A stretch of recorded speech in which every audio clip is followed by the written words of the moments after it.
Fresh out the box!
on my OnlyFans.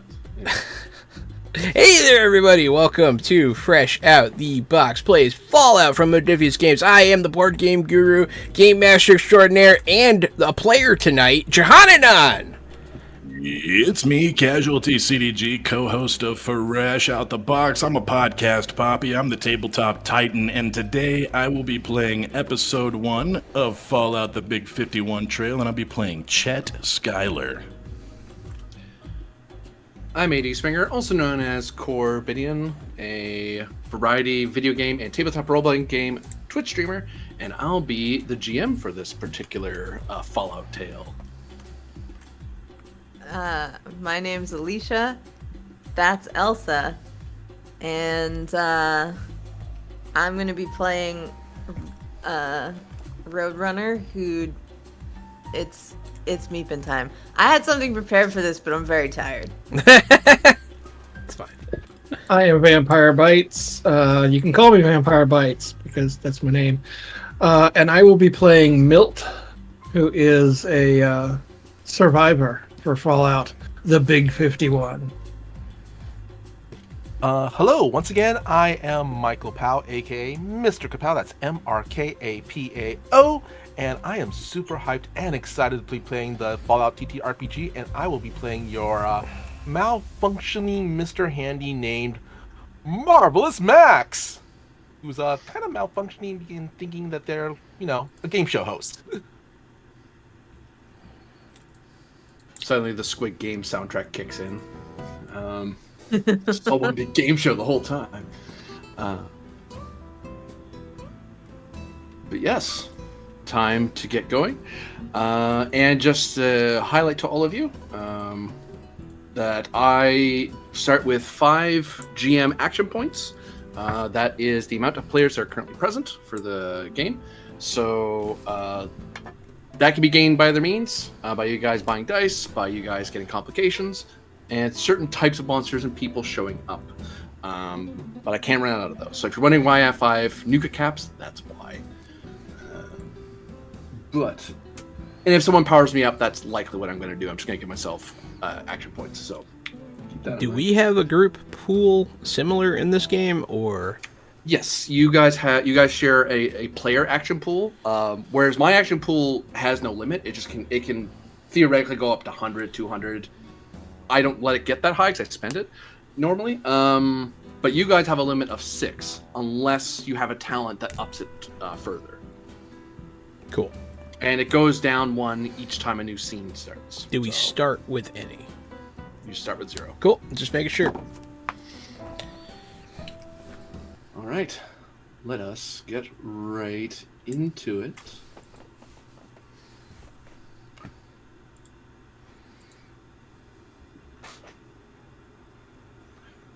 Whoops, close the window. Nice.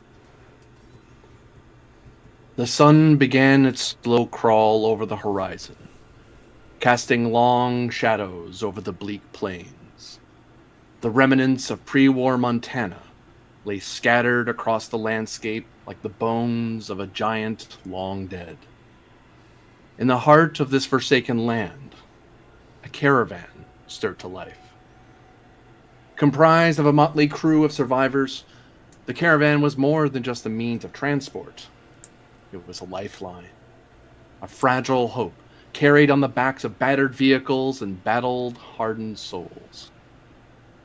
Leading the charge was Milt, the mercenary with a gaze as cold and steely as the pistol at his hip. Next to him, Chet Schuyler, the bright-eyed vault dweller, still carrying that air of naivete despite the horrors he had seen.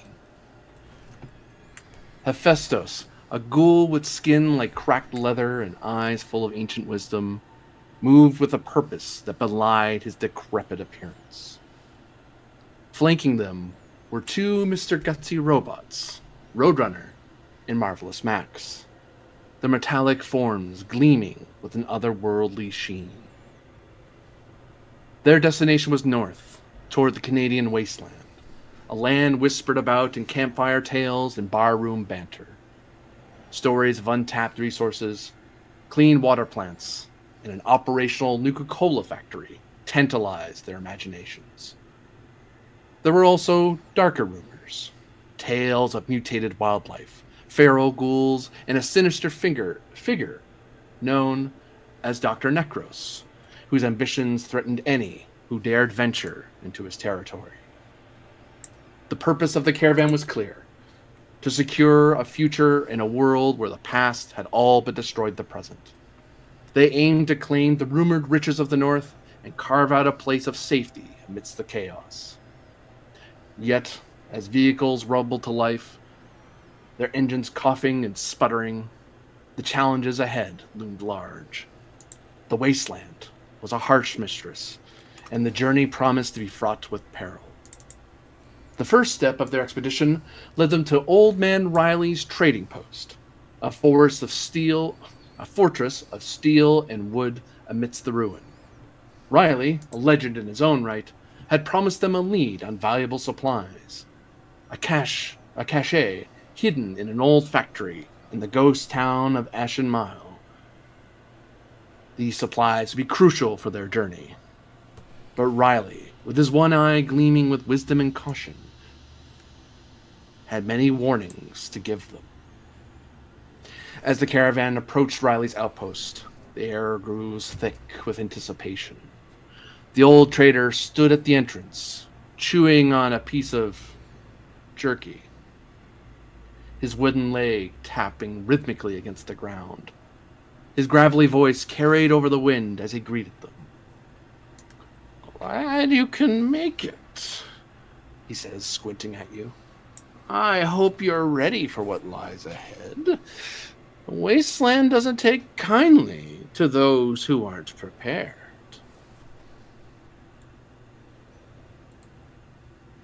The floor is to you, gentle travelers. Motherfucker.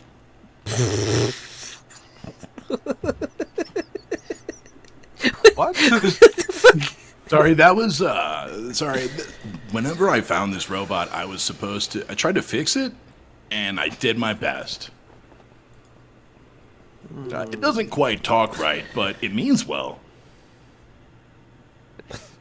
Mr. Gutsy, fixed by a dweller. I can see why it doesn't quite work. Yeah, I ripped out the cartridge and I blew it. That's pretty much all I learned how to fix it. Crammed it back in there, and there, it turned out it almost worked. Meep. There you go. I know it's hard to. Sometimes I get those words confused. This is the guy that has the lead to the storage facility. Okay, is he? Are we trying to get it out of him, or is he gonna give it to us? You've known ahead of time from other people traveling north that Old Man Riley is the guy to know in this area in the Bleak Plains. So, and you already heard a rumor that he knows something, and especially since your caravan's coming in to his fortress with all kinds of, they're like setting up camp and getting ready to settle in here because they're going to do a lot of trade with this guy. Because even as you guys settle in, you notice that the air is starting to get a little colder. Snow hasn't fallen yet, frost hasn't bit the ground, but it's going to get a lot colder as time goes on and the more north you go. So if you're going to buy up stuff, this is the guy to. So he's perfectly happy to help out the caravan just simply because. Also, he's known for helping out travelers. Old Man Riley is kind of nice that way. So Old Man Riley is kind of like a one-person way station. Yeah, and shockingly, he's never been robbed. Sorry, people have attempted to rob him. I'm now scared of Old Man Riley. Well, we're here to win some fabulous prizes. Oh, it's the game show host. I think Awesome, right? I think what he is trying to say here is we heard a rumor that you knew where some supplies our caravan could use are. Meep. It's gonna be cold. and we need warm stuff. But we don't have enough money right now. So you tell us where to go find stuff that you want, and we can give it to you, and you can give us warm stuff. Yeah, what he said. I can make that happen, traveler. There is a little city, a ruin, the Ashen Mile, some few hours north of us. And he points along a road. You've kind of been walking along, but you know the caravan intends to swing west, but he's pointing north. Off north, you may traverse by road, though raiders prey on open ground, so it may be to your interest to... I can make the raiders pray. I suppose you could. Once you get to Ashen Mile, in the north part of town, you will find an old pre-war... Uh-oh. Stream popped. Everyone can still hear me, though. It'll be right back. Sorry that you lost video for a second. Now you're back. Yeah, now I'm back. I kept everyone entertained. I'm sorry. I don't believe you. No. An old... If you head north of town, you will find a pre-war factory known as the Rustworks. Inside its main office, you will find some material that can be sold at quite a profit for myself. If you do such a thing, not only will I give a discount to your entire caravan, but for you, wasteland travelers don't do anything for free. He smiles a toothy grin. Some of them missing, some of them replaced by metal, it looks like. Like a dull, grayish metal. I like you, man. You have a beautiful smile, and you seem like you're willing to help. Thank you for all that wonderful information. Motherfucker. Sorry about the robot. It's not shooting at me, so I'll let it pass.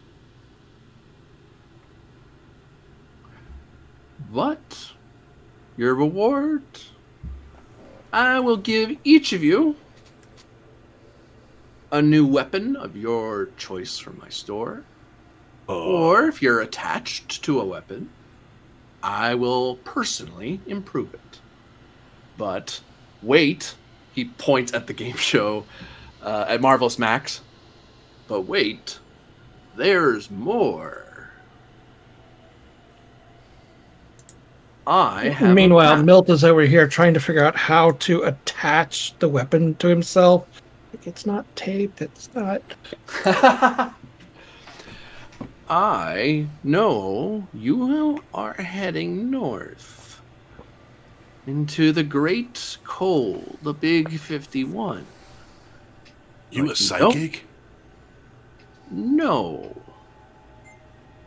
I hear things from travelers and those who've seen your large company. North, there is a vault, a hidden vault, and if you get me what I want, I'll give you the map.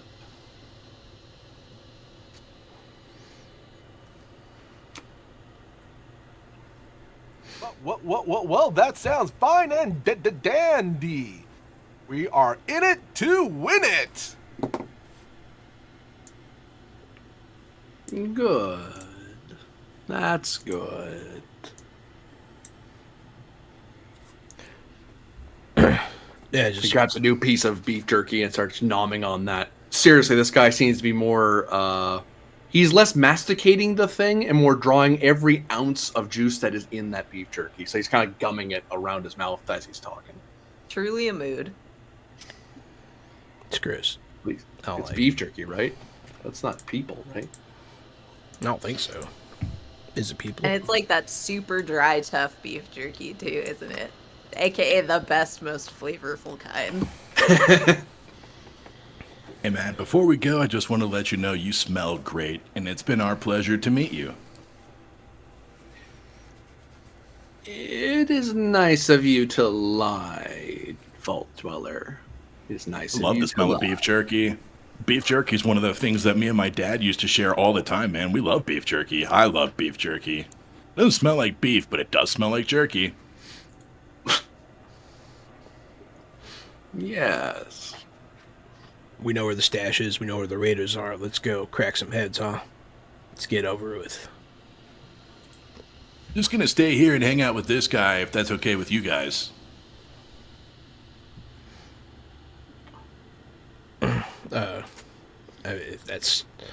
If that's what you want, but don't think you get any of the reward. Besides, who's gonna have the map? And he looks at your Pip-Boy on your arm. Oh. You know, I'm more of a personality hire, so I think I would be better if I just stayed here. No, he has a point. The map's going to be on your wrist. You have to come with us. Well, I'm not cutting my arm off, so I guess I am coming with. But I'll be back. When It's you just- say that you're not cutting your arm off, you just see me slowly raise my buzzsaw arm. No, we don't want you to cut your arm off. I couldn't even read the map if you gave it to me. I lower the buzzsaw arm. Onto his hand. He underhand throws a cartridge straight at you. At the Vault Dweller. Hey, Vault Dweller, give me a roll, sir. Yo. Is it agility? Yeah, I'd say so. Agility, athletics. I'm mixing up my game system. Wait, he Athletics. might drop the map. Oh, fuck. Yeah. Don't do that. Difficulty 1. It's pretty simple. He's not making it hard for you to catch. Agility. And you're pretty close. You see him do it. So. Thanks for the follow, Just- Lavender. I'll roll small guns, I guess, because it's agility. I'll roll throwing. I'll roll throwing because No. it's sort of like catching. You would roll athletics. You just change the special into agility. Ah. Look You at click you. on strength Roll and change it. athletics. Do agility. Oh, that's pretty. I like that. Yeah, I was shocked they could do that. The Fallout 2D20 sheet does remember what you've done, so I find that when you change it from the default, changing it right back after Change it you right roll back. Yep. makes the most sense. I agree. It's a good call, Vamp. You catch it as he throws it at you. And yeah, it's a Vault-Tec cartridge that fits into a Pip-Boy. Yo, cool. I'll plug it right in. Click, click. Ding. You see, Yo, this one has a map on it. you see that it seems to be a introduction package for anyone looking to tour the Rustworks factory in beautiful. I forgot the name of the city. I know it's Ashland Mills. Ashen What are all Miles these City. words. Too many words on this thing. I'm just hitting skip on all the explanation and background stuff until I see the map. Uh-oh. Well, okay, you find the map. Don't worry. There's no negative consequences to this action. Unless someone else wants to say they want to look at it, I'm low intelligence and I'm click right through here until something catches my eye and there's a map. Ugh, so much reading. This thing's like a book, bro. You should probably read it there, I'm pal. glad you learned how to read. Look, man, if you're Oh, going to yeah, be I just useful like to the- us, you're going to need to start paying attention before you get I yourself like the killed. pictures. Like the pictures part of it. There's a lot of pictures. That's true. Here, I'll help you, and I'll help you look through it. It's fine. I'll look at the pictures and you look at the words and let me know if any of the words are cool. Give me intelligence science difficulty 2 to understand, define anything of use. It could be science or it could be survival, because you could be looking for different things, either the technical stuff it's talking about the factory, or maybe piecing together stuff about the town that might be helpful. Okay. And people can, the two of you can roll to assist each other. If whoever's leading can buy dice and roll 2 dice. The other person assisting I'll only rolls assist 1. him. I think he's the brain here. I kind of also want to say, you also see Max in the background going, and remember, folks, reading is fundamental. This is a message brought to you by the sponsors of your local library. This seems important, so I would like to buy an additional dice. How many? You can buy up to 3 additional dice. Buy one. Each. You can buy 1. That gives you 1 AP, since you have no AP of your own. Yep. Are you okay with this? I'm up to 6. Thank you very much. You're welcome. Did it work? Yep. 2 successes. And for Chet Schuyler, for assist, what I usually do, just so you all know, I usually just take the top number, because that's the first die that would have hit the table. But no help. Don't worry about it. You do succeed, though. You did a science roll. So you, reading it over, this is a pre-war tape about helping people, especially Vault-Tec people, come to this factory. It's meant to explain to them what the place is, so that way when they get back to it from the big release, when the big reclamation, they'll be able to understand what this place is and what it does. What you understand of this thing, it looks like this place was used as an armaments factory, but a high-tech weaponry factory that was kind of hidden away. It has an open area that makes like nuts and bolts and stuff, basic workbench type areas, but it does also have in a secret area in a back room. And this is where the map leads you through the factory. That leads you to where the cache is hidden, and in that cache area is where there's the high-tech scientific facility that lets you build laser guns and sonic guns, plasma guns, that sort of thing. See, you almost went right past this bit. This stuff's very valuable, Chet. I don't know what that is. Beef Jerky Guy tell us what the special material was, or just that a material? He said there would be a special cache. He did specify. And so it's probably the... Oh, it's probably the laser weapons, huh? So well, when you Milton's see the looking for map, it leads you clothing. through the factory, and then it points to a very particular part of the room. Okay. Well, we'll check there. It's like he knows precisely where this stuff is stored and hidden. For extra, well, I would say AP, but for extra AP, you can get extra information if you want. Do I have to give you one? You would have to give me one to ask me a question that I would answer. If it's a question I can answer, I would, honestly, and then tell you. If it's something you couldn't possibly learn from this, I wouldn't take the AP, and you would just know that you can't get an answer from this roll. Yeah, I would like to ask you, does this thing give us any hints as to the dangers or security that we might face? It does. Okay. As you look through the addendums and start flicking through it and fussing with the Pip-Boy. These damn things are so hard to tinker with. Beep boop bop. I bet you didn't know I could do this, Chet, and I'll show them what I found. You learn what the door code is to the front door. You learn it's basically just a keypad lock, which when you think about it as a person who's lived above ground, yeah, if that thing still works, you'll need this. If it doesn't work, this code's useless. Yeah. That's math, and that's dumb. I don't like that. There is It's only math if you add them together. It's just numbers otherwise. Just numbers. Oh, sorry, that's funny. There is Gary's face. you are alerted to the fact that in the main area, there is in the event of power outage, or if power is not restored to the facility will lock all its main security doors. So you'll need to return power with the auxiliary systems. It doesn't specify how to do that. It just says that because it's assuming you're a vault dweller who knows how to do that. So But once we put on the power systems, then we put math in the door, and then it opens up. Nice. That might be the case, yeah. I'm pretty sure I could figure it out if I could get a look at the power substation.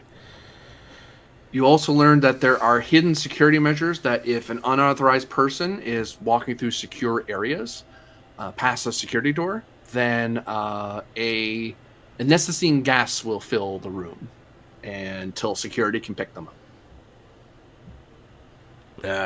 There's gas sprayers here. We have to make sure we deactivate them before we pass this point. Meep. And I sort of gesture between me and Marvelous Max. I look at both of them, I'm like, oh yeah, I guess that's not a problem for the two of you, huh?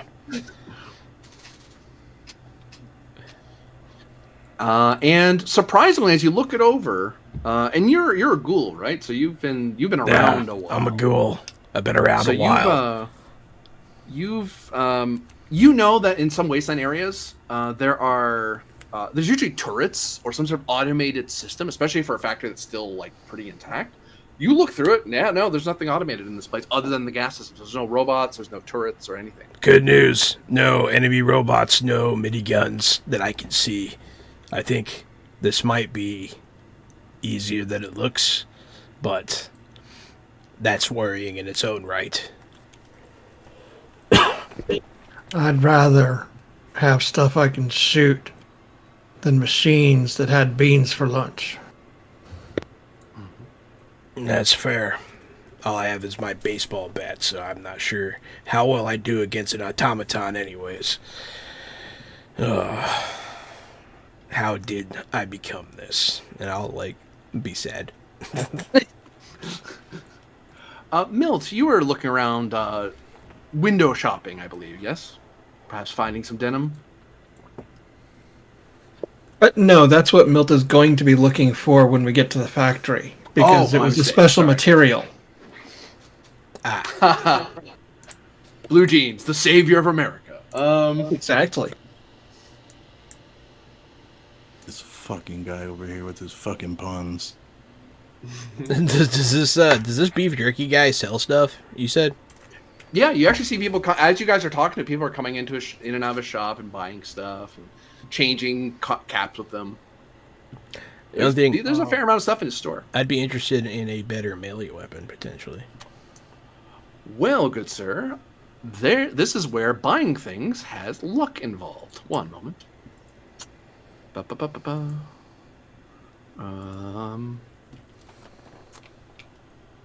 gonna double check the rules. So I'm not messing you over for no good reason. Because if I'm messing you over, it'll be for a reason. That's fair.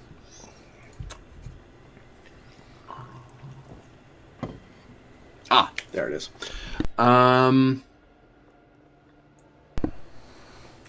So, as you look around for something, roll for me your luck in challenge dice. This is to see how lucky you are to find rare items or easily found items. Like roll 5 dice.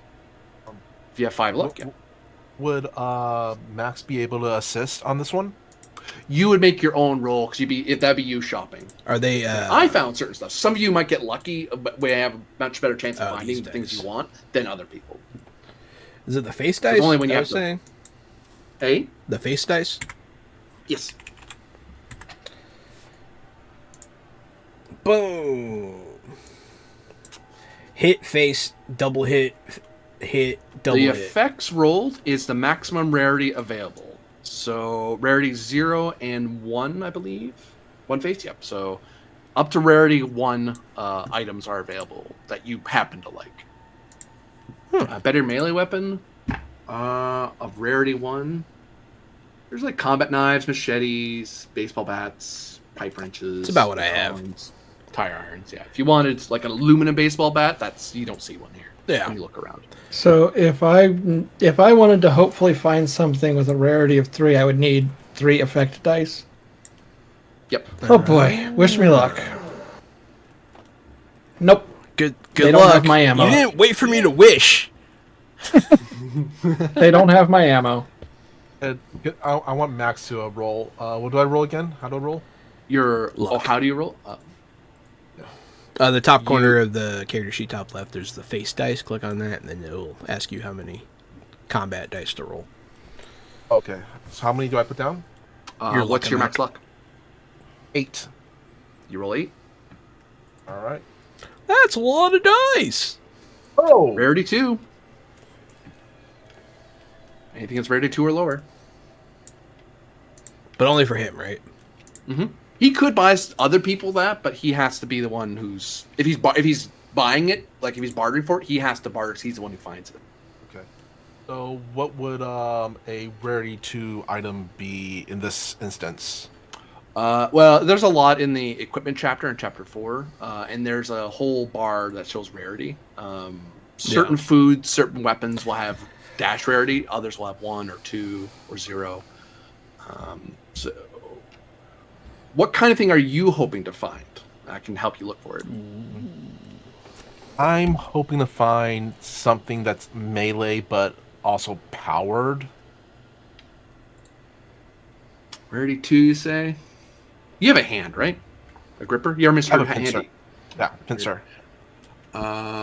There's a sword, a ripper, aluminum baseball bat, sledgehammer. I don't think you can use sledgehammer.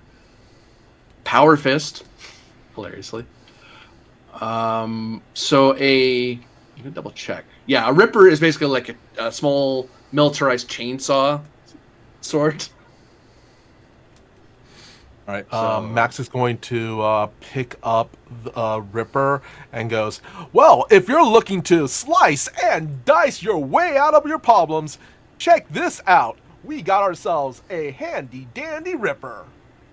Sponsored by Robco. Meep, meep. You did That'd be 50 caps, robot. Max is going to kind of, show it to, shoot. What's Johan's character's name again? Hephaestus. Hephaestus. Festus. It's a pretty nice robot.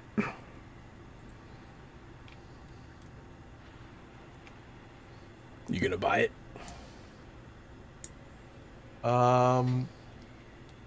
Max is going to, well, don't really have much need for it now, but unless either one of you all needs it, and Max puts it back down.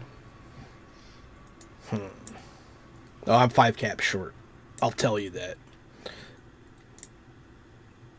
I will note to you rules-wise that you can attempt to haggle with the guy. Oh yeah, I'm good at bartering. Oh yeah, go. Oh yeah, do it. Do the thing.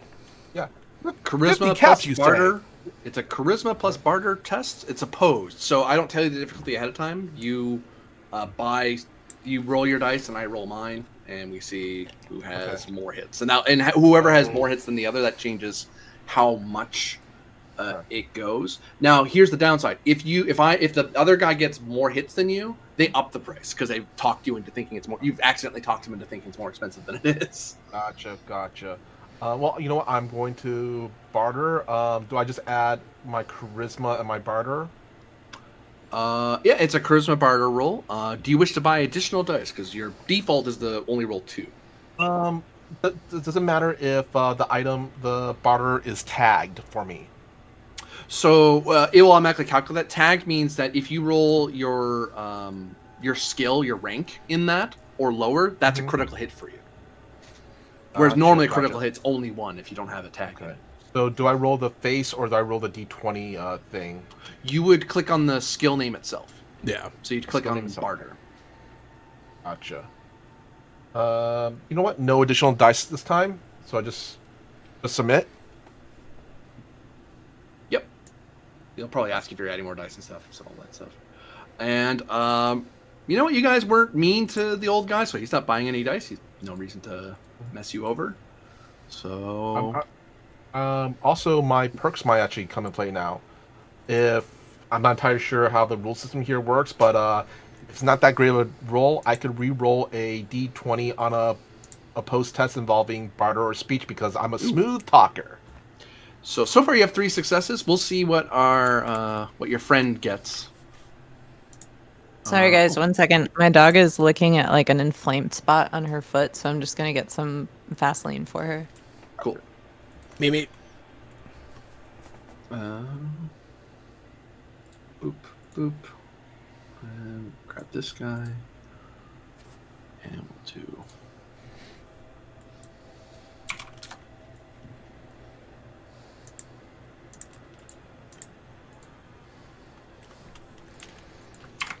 Ooh.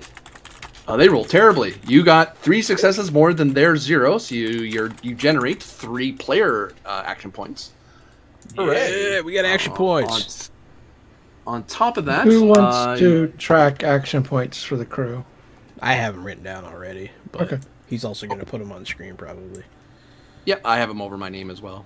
But yeah, if you guys want to keep track of it as well, I keep track of it normally on my end, so I don't forget. But having backups. is good. Zeski, what up, dog? So you, because you succeeded, you shave 30% off the price.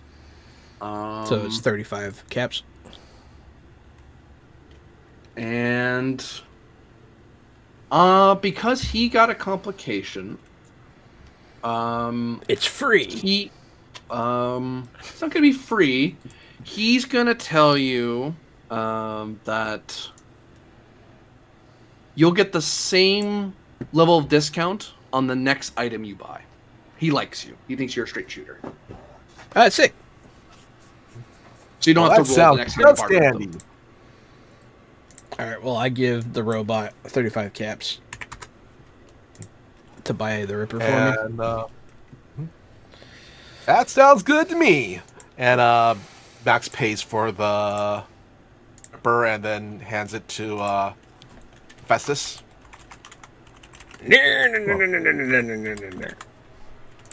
So that's how stuff works up here, huh?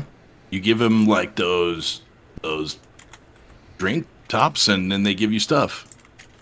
It's the only currency trusted above ground, Vault Dweller. Usually in a vault, you just get what you need. This is weird up here. I don't know if I like it. What if you run out of drink tops? Then you're shit out of luck, son.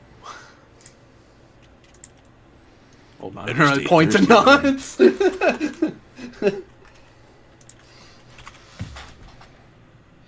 Okay, I'm back. Hi. Welcome back. What I miss? Because that's how capitalism works. Nothing. That's I- why I they got a call it chainsaw. capitalism. Nice. Do all of you have enough food for the journey? Meep. Roadrunner and I, we are fine and dandy because we don't eat. Got a canteen full of water, so I'm hoping there's like a kitchen up there, right? Or no? Yeah, we could buy some food. How much? How much is food? Smiles.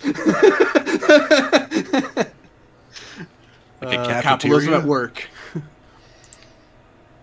What was that? Sorry. They have a cafeteria around here? No. I do love We- capitalism, Connor. So, game question, because I have not played with the thirst, hunger, and tire and fatigue mechanics yet.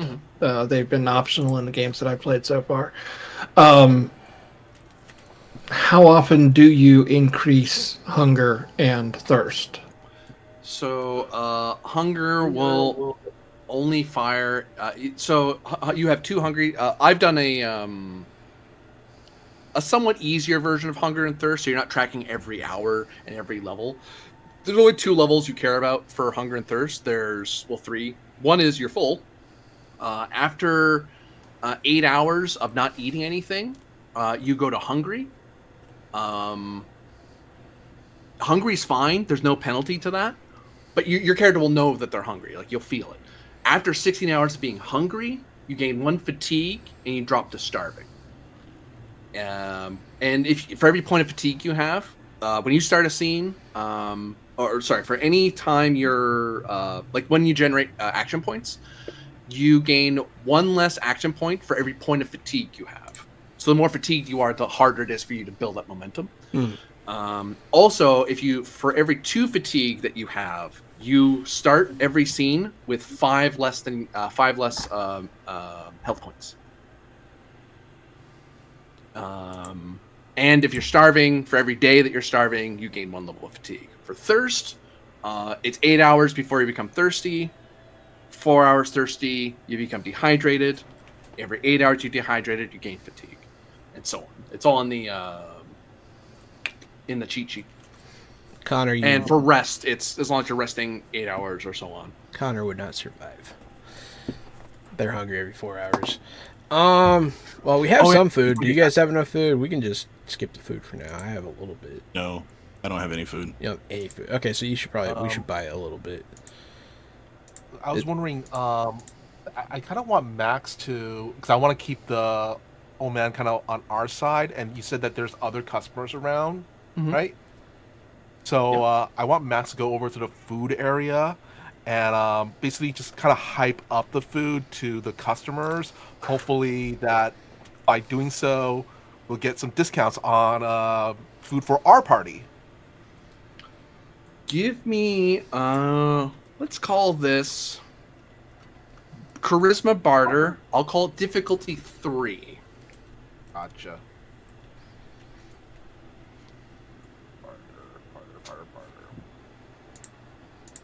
And you said that we had some additional dice that we could use right now, right?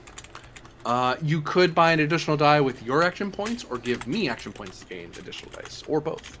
You know what? I'm gonna use. How many do I have right now? Like you said, 3, right? Yeah, 3. we have 3 as a group. I'm gonna use 1.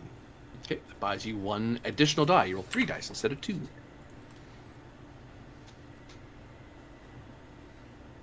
Ooh. Wait. But I could re-roll that 1d20 because I have a perk. Yep. Yeah. So I just roll. Let's see here. 1d20. Hey. That's a crit too. So that's actually 4 successes. You gain that AP back. It's so weird, like wanting to roll low now. Yeah. So many things where you want to roll high. No.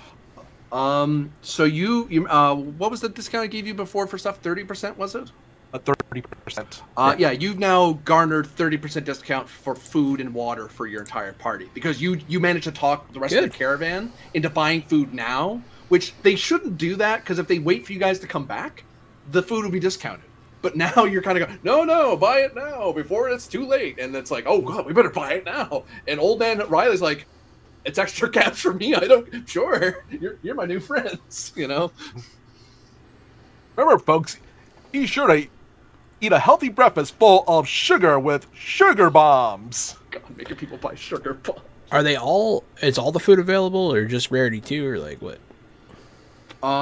Whatever rarity you've secured, that's what you're able to find.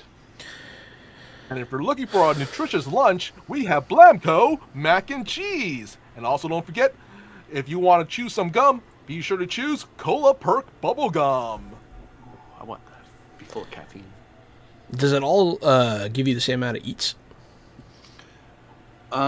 Yes. If there's any special rules to it, it'll say it in the FX. Just making sure. Yeah, I'll buy. Let's see. I have. So you said 30% off. I gotta do math. I don't want to do math. Oh, also, I'll say just for the sake of teaching the system, if you use the full version, the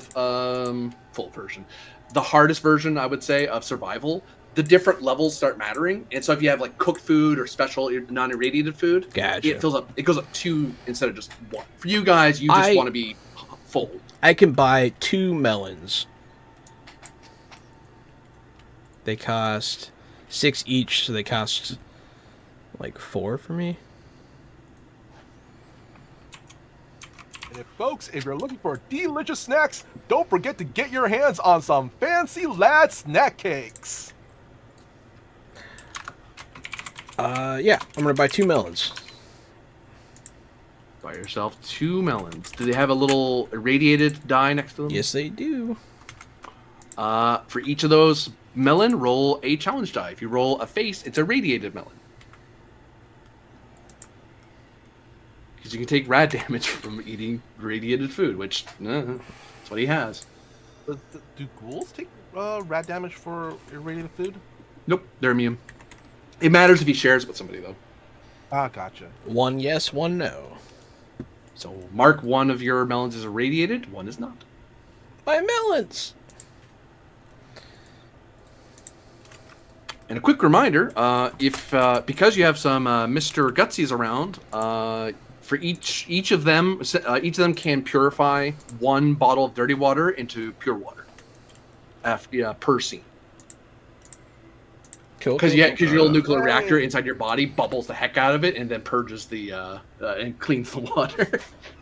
If anyone else needs food, So is that Yeah. like per day? Per scene. Which is more I'm of also- a, once you leave Old Man Riley, that's the end of the scene. So a scene could be a day, but it could be just a couple Oh, hours. okay. Oh, It that's depends. quick. Okay. Yeah. Does it matter what kind of Mr. Gutsy, though? Nope, all of them can do it. Okay. Cool. I would like to buy some food as well while we're here. I've got 10 caps, and I want to buy food. Roll for me your luck to see how much rarity is available. I'll tell you what kind of food you Look, find. the little face. gonna Luck. I've get got all of 9. I've got 9 luck. So when I do input value combat dice, do I do 9? yeah. You're very lucky. Oh, that's nasty. You're Oh! Ooh. up to rarity 5 food. As you're Yo, the one guys, look in this box right here. And I just rip open an old cardboard box. Like, there's something in here. I only a friend see, of yours like, shh, just pick out what you want. Don't tell anybody. I only see 1 single rarity 5 food, and it is a Mirelurk Queen steak. Queen Mirelurk meat, Yao Gai roast, Yao Gai ribs. Oh, those are 5s too? I didn't see those. Those are 4s. Oh, 4s. Yeah, you can buy I anything. have You can buy 10 pretty much caps. any food or any water. I want to buy a good amount of food. I want to buy food that has uses for 10 caps. Let's see. So you want And I'll something spend all cheap. my money because it's food. 10 caps. What's the most bang for your buck? Rad roach meat, 3 each. Nom nom. Question: if you buy a bottle of Nuka-Cola, do you get the cap back as currency? Once you drink the bottle, you gain 1 cap. Yep. Yeah. What about a buy 3 get 1 free here, fella? I'm already giving you 30%. He gives you a look. You gave them 30%. Yeah, I'm giving you 30%. Oh, Radbroach isn't usually 3. 3's the reduced cost. No, 3's the base cost. So 2. They would be 2. yeah, 30% off. 2. I could get. 5. Well, I have 10. I can get 5. That'll All work. right. So You might want just to buy water. I have some water in a canteen. I don't have a lot, but I have some. yeah. For the Always record, Water- for food. Water goes faster than food. yeah. Yep. For the record, though, you don't have to buy rad roach meat. Carrots cost the same amount if you don't want to eat roach meat. What if you do want to eat roach? I think the meat? roach meat actually heals 1 more point of health, though, per... Yep. That seems to be the difference.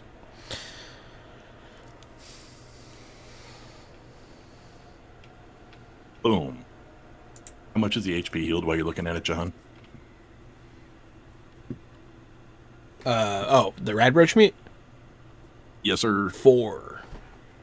Thank you. Well, that's right. They each I'll heal take- different HP. I forgot about that food in this game. My bad. I played on the GM side too much, so I don't know. I forget that side very quickly. Does cooking require perks? I don't remember. Cooking, no. Cooking food, no. It just requires you to have a fire or somewhere to cook it. Yeah. Okay. It's the only thing that requires perks is like advanced science stuff and mechanical stuff. I think cooking's fine. I think there's one perk that makes cooking better, if I remember right. I mean, you got 2 Mr. Handies who have basically Fire's fire hard. right Yeah. underneath them. You ever cook with a blowtorch the size of your arm? We start a fire, I guess. Hope you like your steak. Well done. Yeah. Yeah. Any other purchases you do at Old Man Riley's? I'm all done. I will grab 3 rad roach as well. Nice. Yeah. And then the very first thing we fight is 100 rat roach. Anybody else need anything? So would Or a can we... radroach be the Fallout equivalent of giant rats? Yeah, pretty much. Except crunchier. But anyway. Oh no, the stream. It exploded. I'm just kidding. We're still here. We're still grinding. And we're back. Like we never left. Yeah, every time that happens, I talk a lot until it's back. So, once you're all done purchasing from the area, I will alert you to a mechanic that you can scavenge the area around his shop, like not necessarily his shop in particular, but like other outbuildings, like a very quick scan of the surrounding area if you wish to, or you can carry on your merry way and you can possibly scavenge stuff later. I'll also note mechanically that sometimes when you beat enemies, especially beasts, you'll be able to harvest stuff from them, so you might be able to find food and water and stuff like that as you journey. I will, while people are buying stuff, because I don't really need anything, I'll just sort of see what's around to pick up. So you can scavenge around while people are buying? Yeah. Very good. So scavenging is a perception survival test. So what do I do? I just click survival? Mm-hmm. But I change it from endurance to perception? Correct. Mm-hmm. So, oh, there it is. Okay. Hell yeah. Submit. Okay. I have no idea how to read this. Okay, so so normally I would call out the difficulty before you rolled, so you'd know whether or not to buy extra dice. But basically, when you're doing a roll, you're trying to roll underneath your skill and attribute. So in this case, your target number is 8. So for each d20, you're trying to, for a perception survival roll, you're trying to get 8 or lower at each d20. So each of those are d20 roll. Okay. So only one of them rolled bullet number. So this is kind of like a mixed success. It is. Well, you needed at least 2 successes. Okay, to just find see. anything. Got it. Yeah. So you look around for about a half hour or so and don't find anything of any particular use.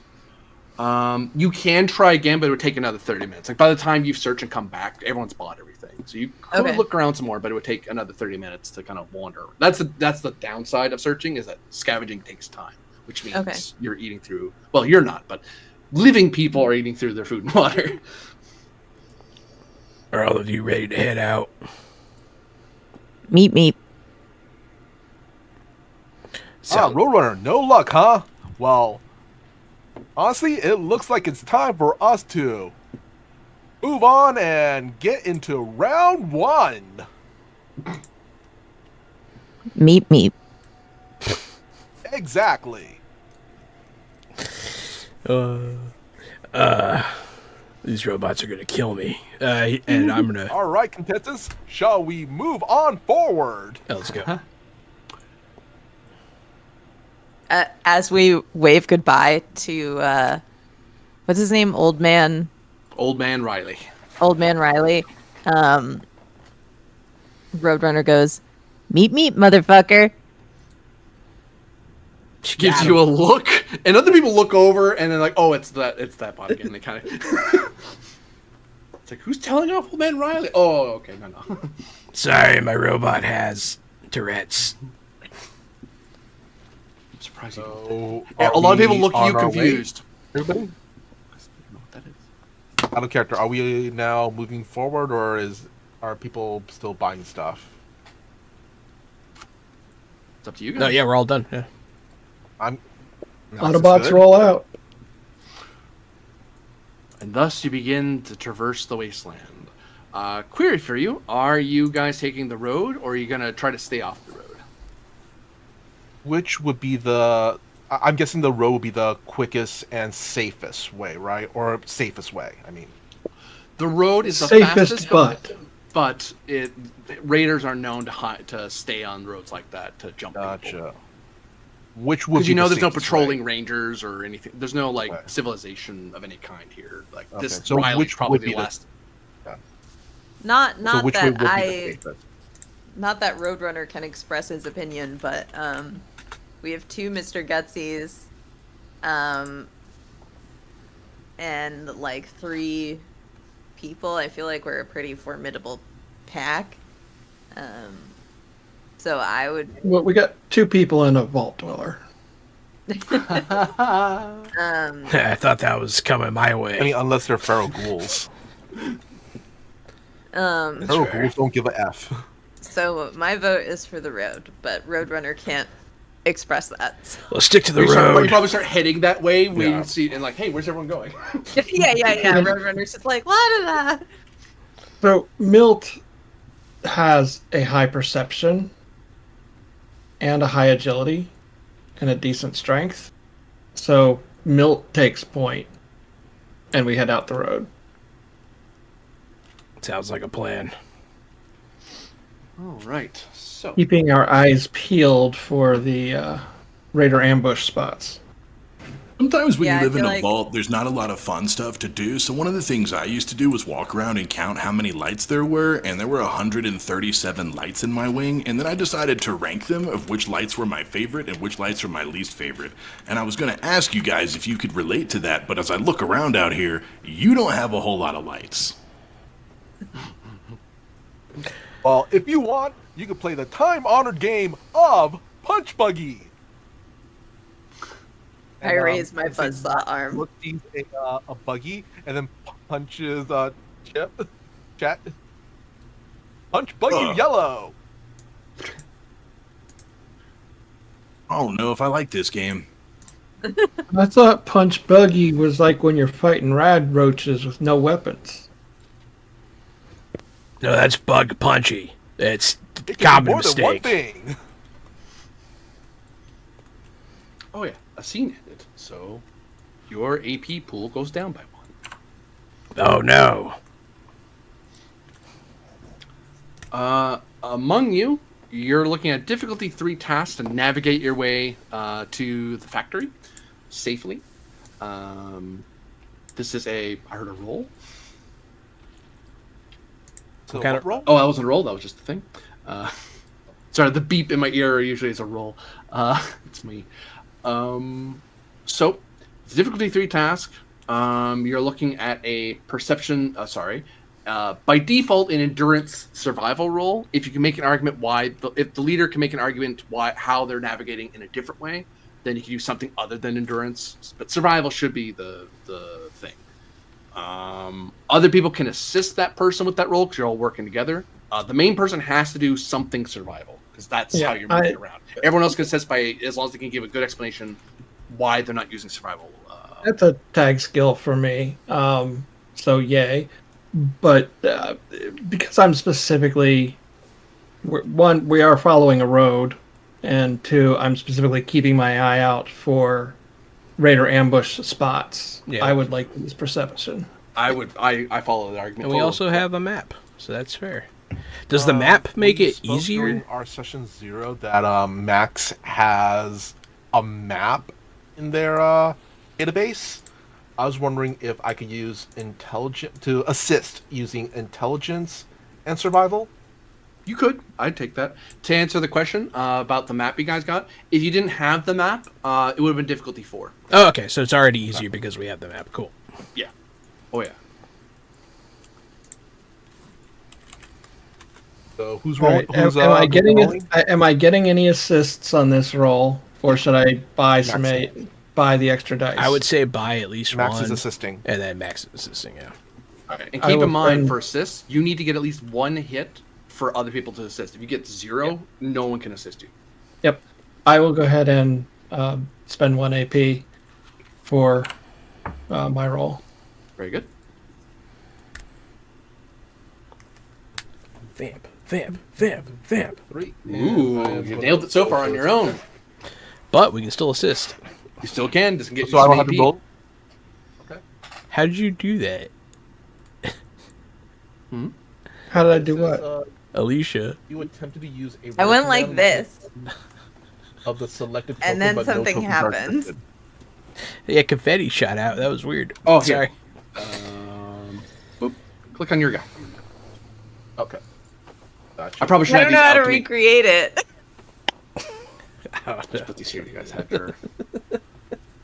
Because that's how it's easier. It's not- Thanks, Sean. And survival. Sean gave me a bunch of thumbs. Arn. So Any other assists Oh, is people want to it throw? is it like people in the stream or in the chat giving us those emojis? If only. no, that'd be cool. But no, Oh, I don't know how you did it. It was awesome. I don't know how I did. I didn't click anything.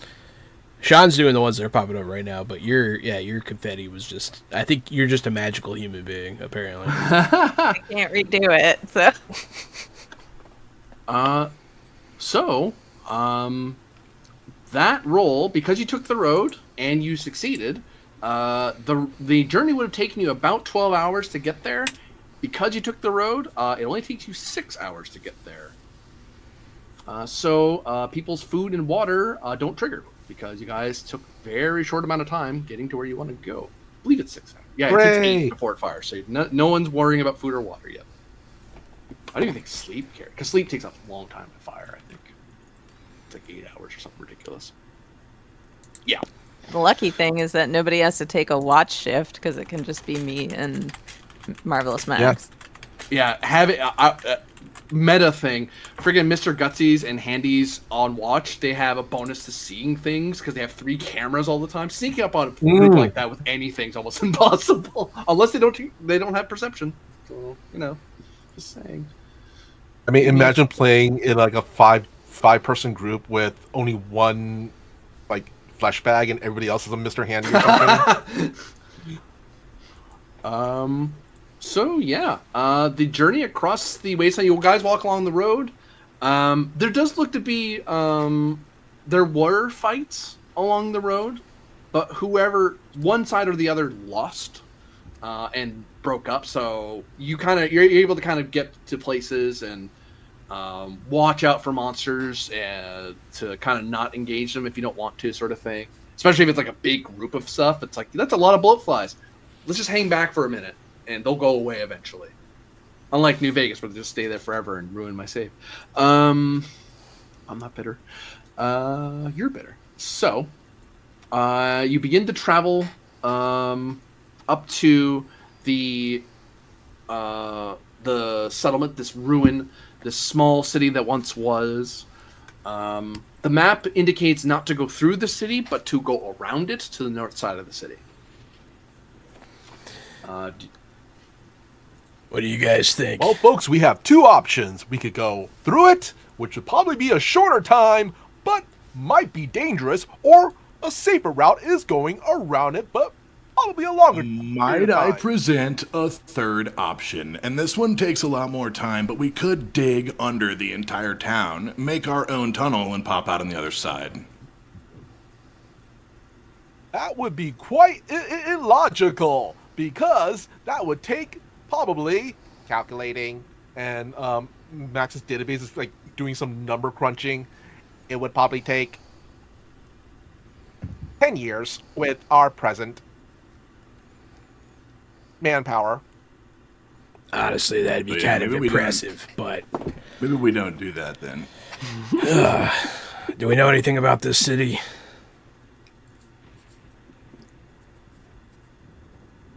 Corvinian, do we know anything about the city itself? You can give me intelligence or check.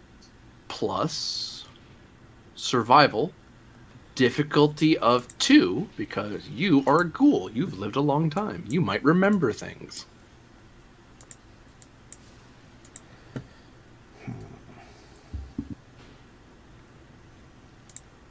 Alright, I gotta click the D20 up here to make my own custom roll. That's right, okay. Is Jahan saying something because I can't hear him? I can hear him. can also hear him. You said survival intelligence 2d20. We have a point. I'm gonna go ahead and spend that point. Very good.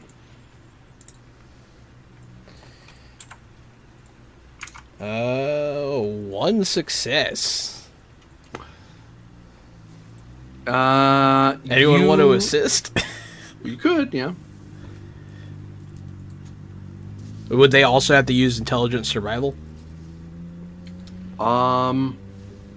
It would have to be at least intelligence, but they could use something else if they could explain how they know something about the city. I feel like I've heard something about this place. Any of you hear anything? Oh, Milford with the +1 there.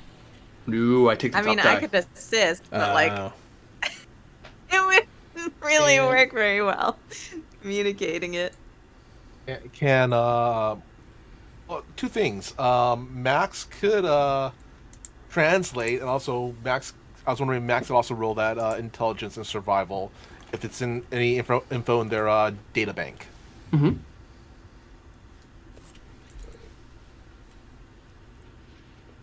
What's Max's intelligence? 5. Mine is 2. I think just to like, we could probably each do it, couldn't we? Mm-hmm. Yeah, I think everyone can assist if they want to. Because as long as Marvelous Max is around, Marvelous Max can kind of C-3PO you a little. Yeah. Yeah. You at least so can talk to is each other in this? the binary world. Yeah. So this is survival intelligence, you said? Yep. Okay. Are we assisting Hephaestus or Milt? Hephaestus. Okay. Okay. You're muted there, Vamp. Unless that was intentional. Nope. Nope on my end. Oh, Roadrunner did get 1. Oh, So that's yep, 2. 1. That's 2. Do we need 3? I believe I said 2. Oh, okay. 2. Got it. We did it! Yeah. All right. So what is Roadrunner? Roadrunner goes meep, and I just go, my God. No, I'm just...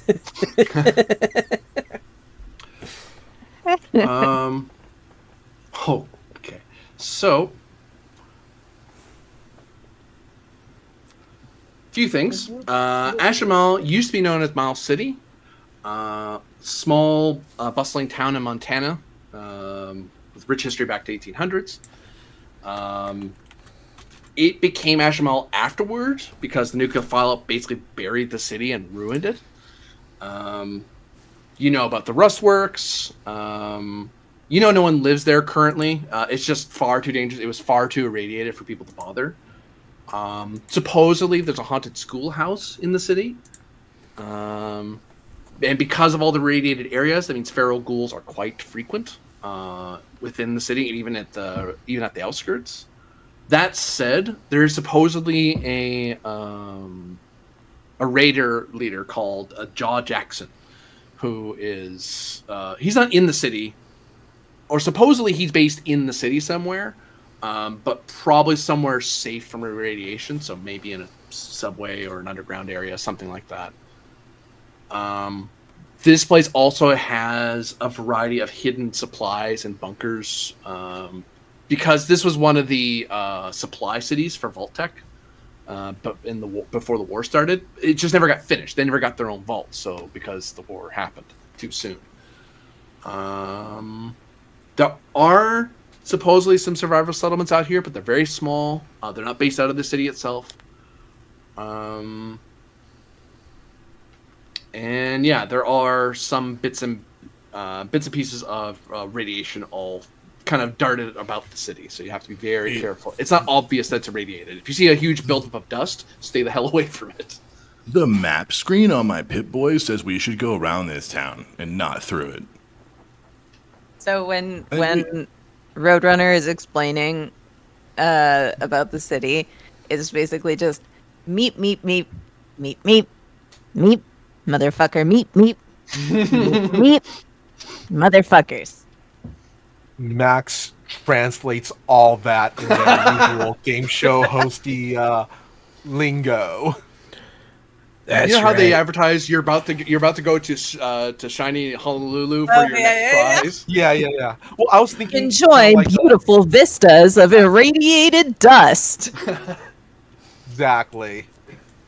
No offense, amigo, but I'm not keen on the ferals of your kind. And I know that's not the most proper term, but that's what we call them up here. Yeah, you smooth skins probably wouldn't last too long in the radiation either. We should definitely go around.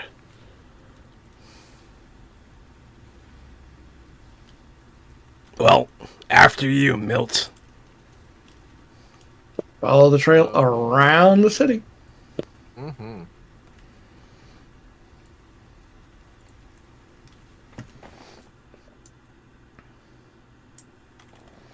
Oh, wrong thing. Start spawning.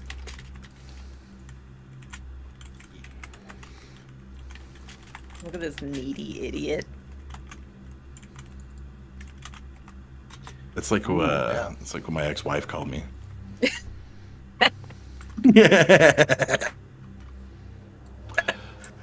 You begin to approach where the restworks are in the outskirts as you're skirting around the city. And you come upon a little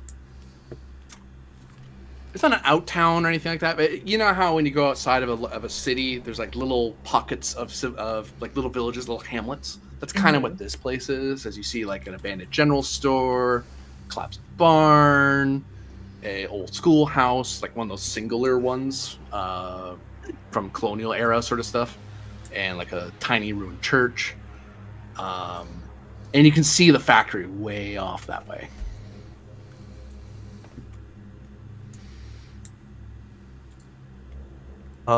With the added time of us going around the city, are our companions now hungry or thirsty or anything like that?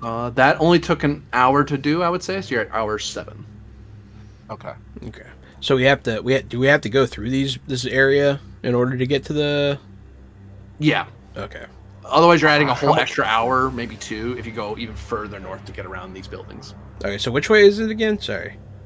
That way. Okay. So we have to pass between all of the. Okay. Well. So how much longer would that be? You're looking at possibly another hour to 2 hours, depending if there's any debris in the way. Why don't you guys just let me jog up there real quick and see if there's any danger? I'll sidebar Milton when he says this. I'll be like, it would be nice if he pulled their fire. Help! Help! Help! You start seeing people come running out of the schoolhouse, waving their arms at you, as they seem to have seen you. These look to be other Wastelander survivors. They're not from the caravan. You can tell because they look really ratty and really worn out. Your group has actually been taking care of themselves. And unfortunately, they're yelling out attracts movement of these Max is gonna go, twisted oh, goody! monstrosities. More contestants! Are those? Those are feral ghouls who stand up and begin racing toward the 2 geniuses who decided to shout in an abandoned collection of buildings. Do you want to take the break here before we jump into combat? We can do that now. Yeah, that's a good. Can I just say something really quick before we do? Sure. Max Max is gonna go when they see the feral ghouls go, oh, looks like we got a physical challenge! And Roadrunner goes, he like loads up all his shit and he goes, meet motherfuckers. Yeah, I'll rev my ripper. But yeah, that's where we're gonna go and take our break. Thanks everyone for watching. This has been Fallout from Modifius Games. We'll be right back.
Fresh out the box.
Fresh out the box.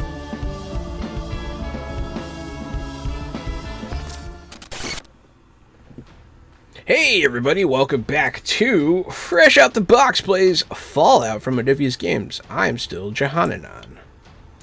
It's me, Casualty CDG. I'm the co-host of this show and every other show on the planet. I'm AD Springer, also known as Corbinian, and I'm your lovely GM who's about to kill all your favorite streamers and non-streamers. I'm And Alicia. What? Well, I'm also killing chat, so Okay. we're all included. I'm Alicia. My dog's in my closet, and I'm ready to die. Oh, nope. She just came out because I started talking. Happy Pride! I Vampire Bites, and because this is Pride, no one should be in the closet unless they have to for their own safety. Well, she just came out, so. Yes, Slay Queen. And once again, I am Michael Pao, aka Mr. Kapow. That's MRKAPAO, and I'm taking on the role of Marvelous Max. Are the ghouls gonna kill us now? So, yes. And before I forget, I noticed that Incompetent User gave a boon to Casualty CDG. So what I'm going to do is, in this game in Fallout, I'm going to treat every boon that players get when you fire it at a player. They get a bonus luck, so a phantom luck that they can spend. Mind if I do? Right. And it can break your max because it's coming from somewhere else. So a mysterious stranger out there is helping you out. There is a perk for that, but you know what I mean. Yeah. Thematically, that's probably why that's working. If you're helping me, I'm just going to give myself 2 AP because 2 AP doesn't sound like a lot for a GM, but I can do a lot of bad things with AP the more I have. So, but yes. So at present, coming out of a ruined church, abandoned general store, and a collapsed barn, a bunch of ghouls are climbing their way out and rushing toward a pair of wastelanders who are running toward the party, screaming for help. And normally in a combat in Fallout 2d20, you would have a the first side to act would take their turn. The way I treated that this time around was that all the feral ghouls sat up, so they did get a bonus turn of acting first. They stood up out of their hiding spots because they had to pull themselves out of whatever they're buried under and stuff. When rolling the initiative, you don't roll initiative; it's a static number. So whatever you have, that's what you have. There are ways to go first using luck to go faster. Basically, it's the any of you can do it. If you spend a luck point, you can interrupt the normal turn flow and go, I'm taking my turn now. You can only get 1 turn per round, but if you want to jump ahead of somebody, you can do that.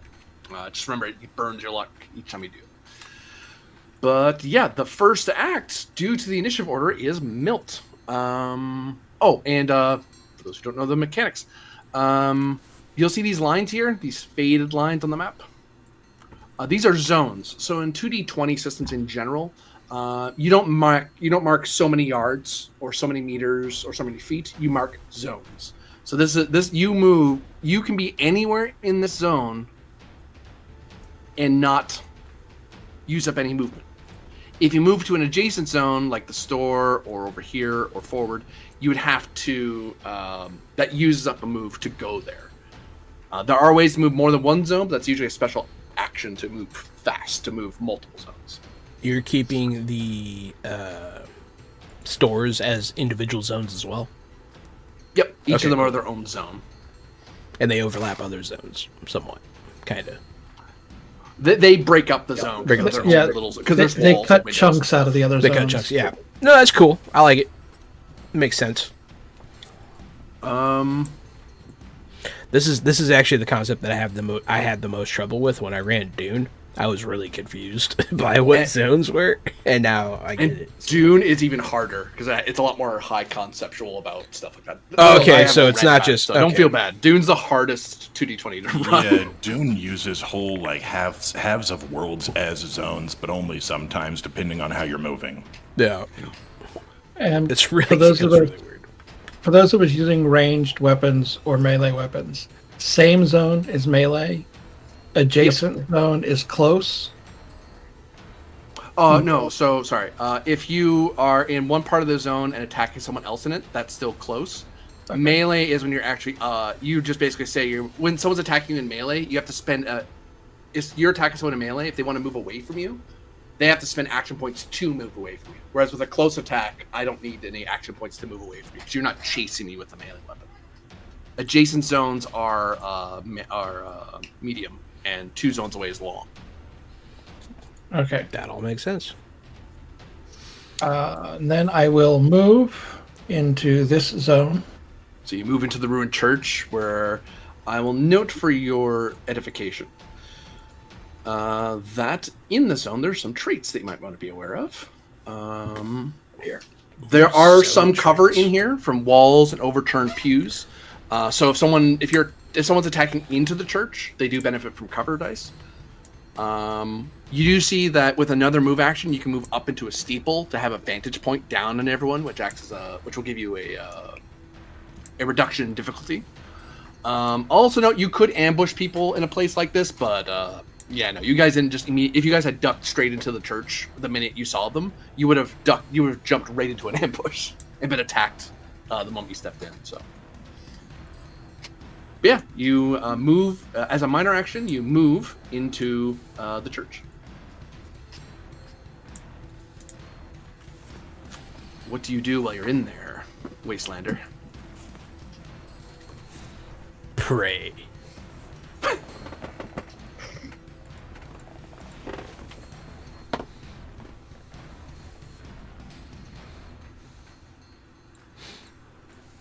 Oh, you're muted.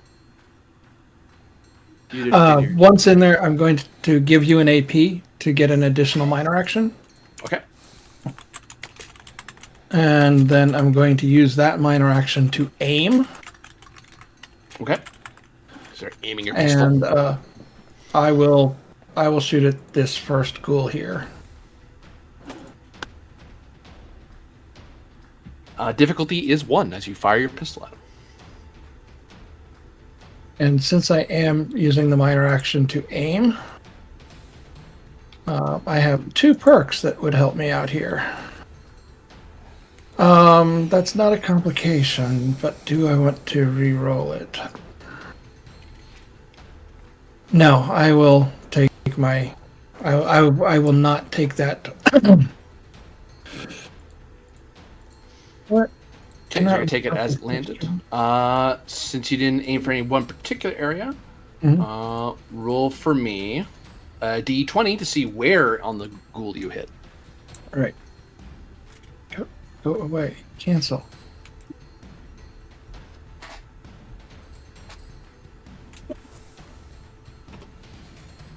19. Is that a headshot? Bang! Right into its right Okay. leg. Right leg. Good. I like leg shots. And that's with my 44. Holy heck in a handbasket. That isn't just But 6, wait. that's 7, that's 8, that's 9 damage. But wait, there's more. I don't think it needs to apply, but they also have piercing 1 because I took the minor action to aim. Oh boy. Good lord. You step into the church, and how do you end this thing rightly as you're firing, as everything slows down bat style and you're starting to blow off its right leg? Since I'm not spending any extra ammo and just taking the one shot, it just 44 is a glances. 44 Magnum, right? Isn't that a big ass revolver Yeah, you just it pulled just out on that blows guy? the leg right off. But it was enough that when it fell, it smacked its head and took it out the rest of the way. Because we all know that blowing legs off of feral ghouls doesn't do much except stop them from charging. Much like credit cards. Nah. I didn't know you were a badass. Turn Pretty carries solid. on to Roadrunner. Okay, snare. Hold on.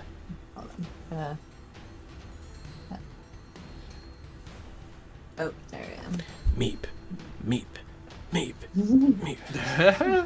Meep. Sorry, I'm just okay. Get out of here, man. All right. I am Only with you, going Gordon. to go towards the abandoned general store to get a read on this guy. There. As you step into the store, you learn a few things. This place has various fallen shells and counters that would provide cover. It provides cover for people attacking each other inside, and also people attacking you from outside. So actually, it's hard to hurt anybody in here because there's so much stuff in the way. You do notice there's some extra supplies in here. So in a pinch, you could possibly find a makeshift weapon if you needed, but also later on, as long as this place isn't blown up, there's going to be some supplies you could scavenge from here pretty easily. I would also note that if a non-robot comes in here, they'd have to spend at least 1 AP to navigate the broken glass and nails that are scattered around the floor. But as a floating robot, that doesn't mean anything to you. Okay. Glad I picked the church. So now I can attack, right? Mm-hmm. You're in the same zone as your enemy. Okay. So I'm gonna use my buzzsaw arm on this dude. So what do? I just click buzzsaw arm? I believe so, yes. Okay. Difficulty was 1. You did hit him. Roll a d20 on its own to see where you hit him. Okay. Oops.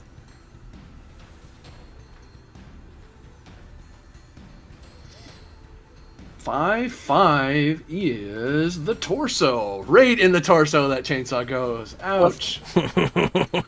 That sucks. Center mass. So the damage on that is 3. And what do I do? I can click this roll damage thing. Yeah, it should auto-calculate it. So you do 3 damage, piercing 1 for each head. That means it ignores 1 of their armor, just so you know what that does. Okay. You do 3 damage right to the chest of the thing. And it goes. Yeah. Just double checking something for you, making sure that I don't want to say something and be wrong.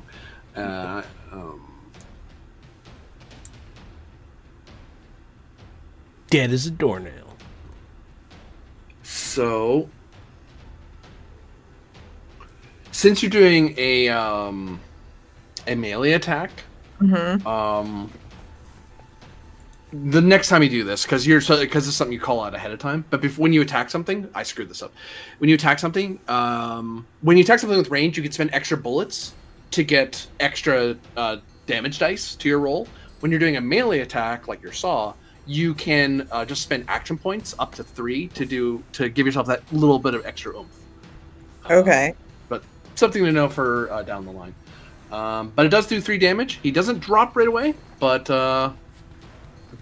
you did cut him up pretty bad. He's paying attention to you now, and not the dwellers, not the wastelanders, I should say. Good. And if it wants to move away, it has to spend 1 AP just for the glass and stuff, and another because you're in melee with it, because you're going to be chasing after him, trying to hack him up. Yeah. Chet Schuyler, football star to the stars. That's the wrong Chet Schuyler. Sorry. Carry on, Paul Dweller. Thank you, appreciate you. I'm gonna go north around the abandoned general store here and make a stealth check around this corner, this top corner of the map, and peek around and make sure it's clear over here. If I need to make a stealth check, peeky. Yeah, give me. Actually, yeah, there's stuff in the. Sorry. Before you do that, I screwed up. I was supposed to check for cover inside the general store, because there's stuff in the way. 1 second. There may have been less damage. It's only a single die. So. No, the shelving units didn't save the thing from damage. It would be a Yomama roll. No, it's going to be a sneak roll opposed by the feral ghouls. I will tell you that you're at one of the ghouls is going to roll, and it's going to get. You do know that because there's multiple of them, they as a group, they have +3 to see you, or +3 free hits without rolling, and then one of these guys is going to roll on his own. So it's an opposed roll. You don't know how many. You know I have at least 3 on my side. Let if you me. want to take the stealth. Yes, and I'll give you some more action points so I can roll some more dice. How many extra dice? I'd like to roll 2 extra dice. That gives me 3 action points. Are you okay with that? Yeah, I'm cool with that. Cool. I feel like a computer. Are you okay with that? Choose. I'm a luck build. I'm going to spend 3 luck points and re-roll 3 of those d20s if you're cool with that, Game Master. Oh, misfortune's 1 per. You're right. Yep. Yep, you can do that.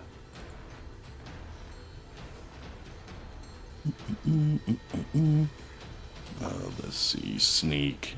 And I'll do 3 again. Jeez, that's one of your best abilities. That sucks. And that's a note. You Exactly. did. You just used up your phantom luck. You didn't even use your real boy luck yet. Yes, that's correct. Your real boy luck. There we go. I'm a real That's boy. looking much better. So, I'll take the top 3.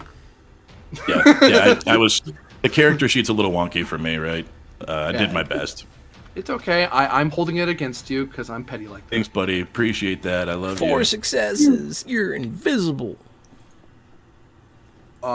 Base guy got 0 hits. I only had +3.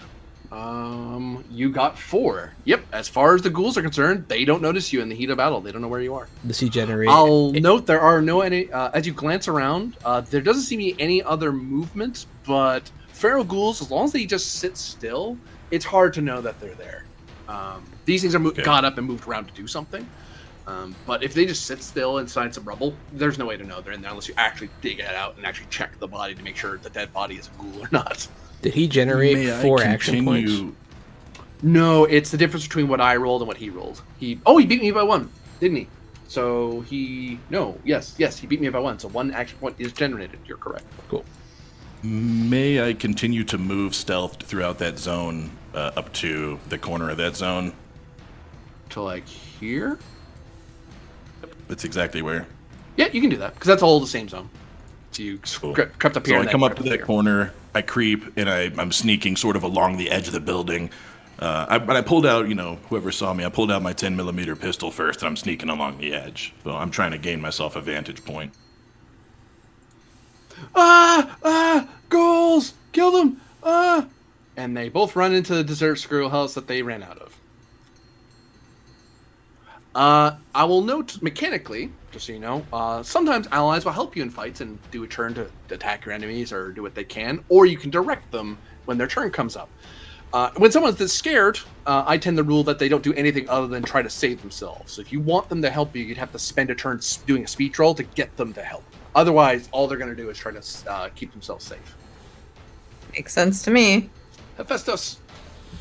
Damn smooth skins. I'm gonna take a step into the ruined church. Okay. I'm gonna charge up my ripper, and I'm gonna rip it through. I'm gonna grip it and rip it through this ghoul. Difficulty 1 to hit him. Nothing personal, brother.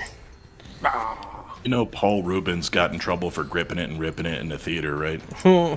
Yeah, but he was forgiven. You almost recognize this person you're attacking. Aw. Better days, compadre. I'm gonna use the action point we have stored. Okay, you're going to buy 1 die. Yeah. Ka-chow! 3 successes. Generate 1. Give me a d20. Where'd you hit him?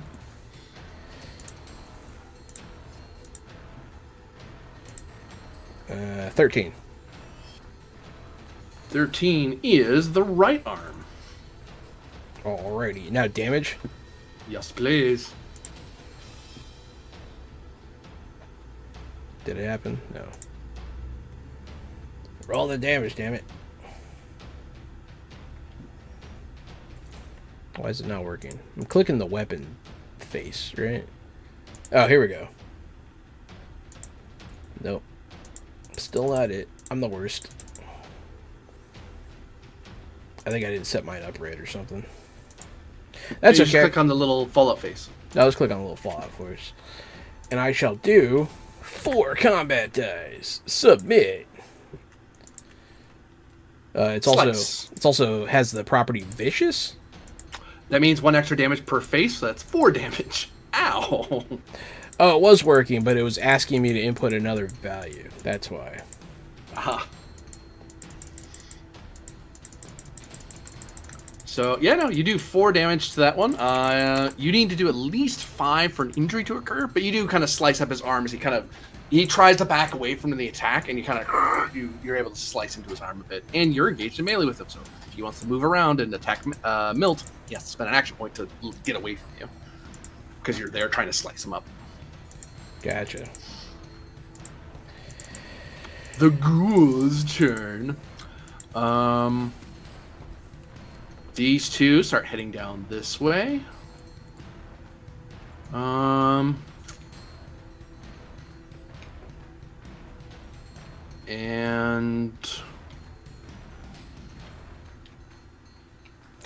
Hey, I had a question. brain power, go for it.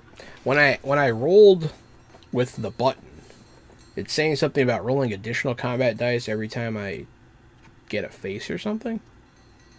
No, so say you spend extra AP or extra okay. bullets to do extra damage. You go, oh, I rolled the damage, and then I add the extra Gotcha. dice. Okay. Some GMs do it, let you roll it after the fact. I always prefer to have you roll it. If you're going to spend resources, you spend first. Cool. And what does vicious Different do? GMs. Different GMs, and I'm the one that's right. The ones that do it differently are wrong. That's you as well, Jim. There's a Jim out there who's very upset now. We're going to say that these two ghouls start sprinting their way into the deserted schoolhouse. So they minor action to move one zone, they sprint it, then their major action, they sprinted the rest of the distance. That's their turn, though. Screaming in the schoolhouse. This one that's up with Roadrunner does not move away from you and just kind of and just kind of tries to slam into you to hit you. What is your defense, Roadrunner? Let's see. Where do I? Oh, my defense is 1. Okay, so the difficulty to hit you is 1. I could buy extra dice with my GM AP. By my discretion, I'm going to say that Pharaoh Ghoul isn't too interested in eating you, so it doesn't care that much, and you didn't do a lot of damage to it, so it's not terribly worried about you destroying it yet. So it's just going to roll straight. Oh, it hit you. Where did it hit you? Except 14, except you have a different chart than people do. I clicked the wrong sheet. You have a strange robot body. So 14 hits you in arm number 2. Okay, so... Okay. And it did 2 damage. It does So- 2 damage and 2 radioactive damage, except you're a robot. You don't care about radioactive damage. Okay, so I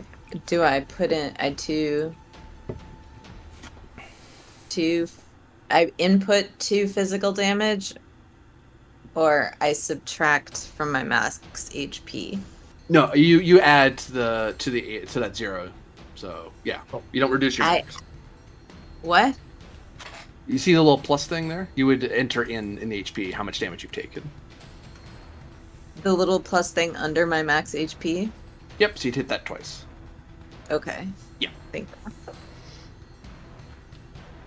It's like a really complicated sheet. I just had my HP at 12 this whole time. You do it either way, as long as you know which way you're going. Okay. You don't have any armor yet, I don't think. So nothing reduced that damage. So you take 2 damage, but you're not damaged. You're a little banged up, but it's a bang against your arm. But you don't take anything critical. It didn't hit anything worthwhile because it didn't do enough damage in one hit. Okay. This one begins to swing at Hephaestus, trying to swatting at the thing that's trying to attack him with the blade thing. You're a feral ghoul, so it's not terribly thrilled to eat you, but you are meat, so it'll buy 1 die. I'm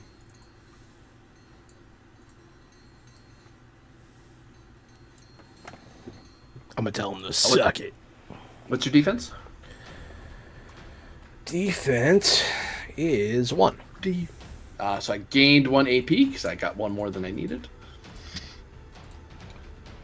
And where do I hit you? 11 Left hits arm. you in the right arm. Oh, sorry, left arm. Which hand are you using? Or what hand are you main handing with? Right hand. Because Right arm. right arm. Cool. I'm right-handed.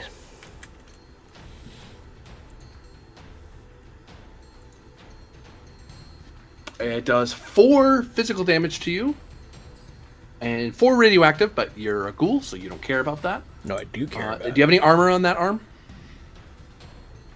I get healed by the radiation. For every 3 points, I gain an HP. You gain 1 HP. So I only take 3 damage instead? Yeah. Okay. And you have some physical resistance in your arm, so you take even 1 less damage. So you take 2 damage total. Oh, okay. Oh, because of my thing I'm wearing. Yep. Cool. All the ghouls have gone. Marvelous Max. All right. I think Max is going to move also into the abandoned general store. Okay.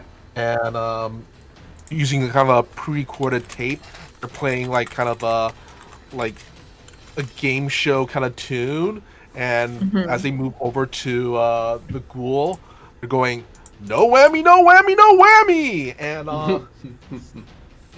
going to attack them with the buzzsaw. Difficulty 1 to hit him. Right. Here. What do I click? I click the little gear next to the buzzsaw thing. To roll your attack, you click on the melee weapon skill button. Oh, okay. Melee. How many dice do we still have? Do you have any in reserve? none. Oh, AP, you have 1 AP. Oh, we have 1? Okay. Okay. Wish to buy a die? Let's see. Max is going to use that one. Okay. 2 Gain it successes. Give me a D20. Where'd you hit the guy? All right, let's see. So we get an AP No back, whammy, right? no whammy. An 8. An 8. is the torso. This poor thing's being ripped up in the torso. Leave it alone. What did it ever do to you? It's getting double buzzsaw on the torso. So, do I roll damage now? Yes, you do. All right. Let's see here. Where is the damage? So you don't click the gear. You just hit. You just tap that little face there next to your damage number. Okay. And then it's going to ask you a question. Oop. That seems small for a buzzsaw. I have one situated on my buzzsaw. Is this supposed to be higher? I think it's supposed to be higher. I think so too. You want to double check? I think you should be doing more damage. Let's find out.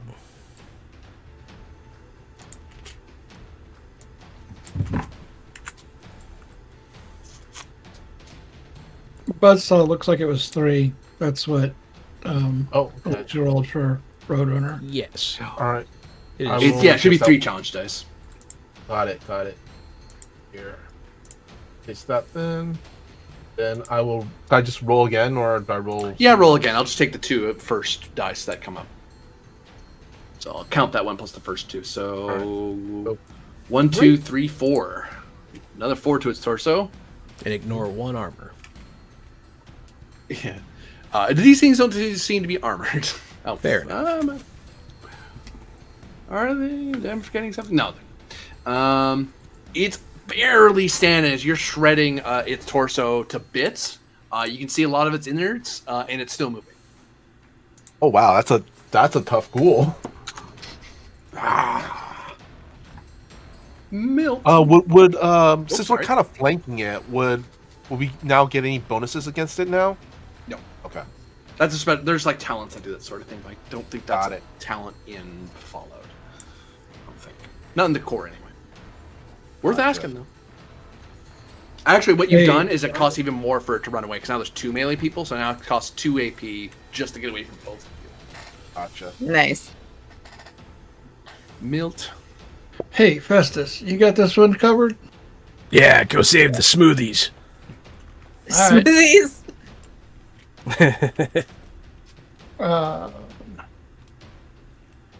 So I will use the minor action to move into there. Not aim. And it's a +1 difficulty for medium range and Yep. shoot this first ghoul. So difficulty 2 total. Yes. Anything special about that schoolhouse that we were. Oh, and I forgot about the stupid ghoul getting cover again. Hold on, I'll deal with that. Dose successes.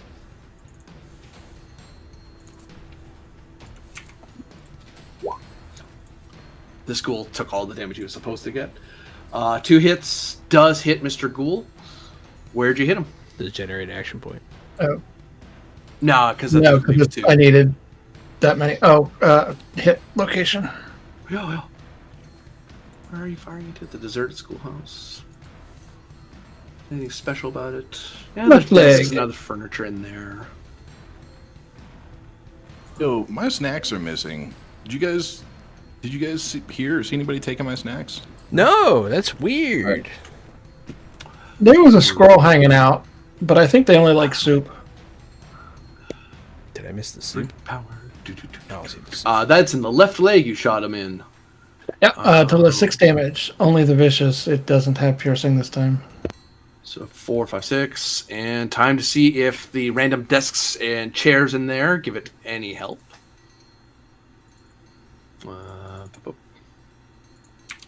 I thought that's what your first roll was. That was for dealing with this guy, because I forgot to deal with Marvelous Max's attack, because he burst through a bunch of Gotcha. magazine stuff. This thing has some school desks that it could have benefited from, but Milt knew to aim up a little. But that's 4 damage to it. That's not a good time for it. It's paying attention to you vicious. now. It's vicious. It's 6 damage, which triggers an injury. Well, I'm trying to cheat, okay? No. Jeez. Can't cheat anymore these things. People read the rules now. It's just not fair. I Yeah, always how abide dare by the they. rule that the game master's always right. So, bro, whatever you say goes. I'm in for it. Oh, don't do that. Don't do that. Kill my character, dude. That's what I'm telling you. Kill him. All right, Kill! your character's dead. Oh, that's good timing for the video to cut out. He might actually be dead. We'll be right back. Here it comes. Here it comes. And that's John- why capitalism doesn't work. I mean, what? Sorry? John, you know it was my character who was killed, not yours, right? You did It was that really good without timing, saying. and I thought it was funny. I was like, oh man, that's great. So we actually have an actual honest-to-God injury. Hooray. And it's a bad guy who took it. Hooray, I guess. It was on the leg, so this thing falls, just thunks into the ground. He can't sprint anymore. He can do moves, but he can't do move sprint like he was doing before, as he now has a leg that is broken. Sick. Pro tip, don't get injured. Being injured sucks in Fallout. Doubly so for players. So, upside, I can't move very far. Downside, it does benefit a little bit from being prone when being shot. But now I can't sprint around anymore. That was our good boy Milt who shot off someone's leg like a nice person. I'm not holding a grudge. Honest. Goes to Roadrunner. It's a second leg he shot. It's funny. All right, Roadrunner's just gonna continue sawing away.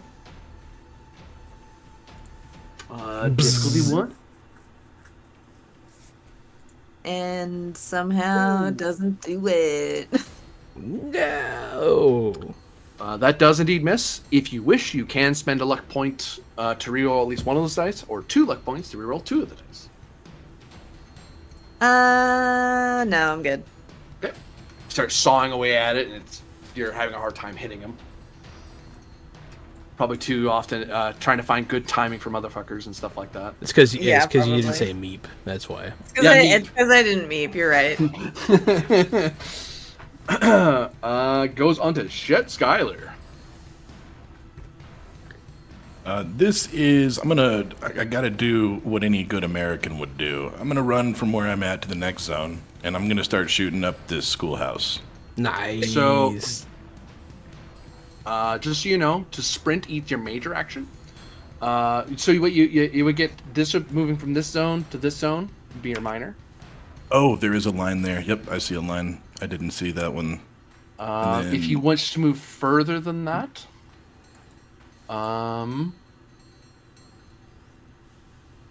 if you want to have an additional major action, you could spend a major action to sprint to here or into the collapsed barn.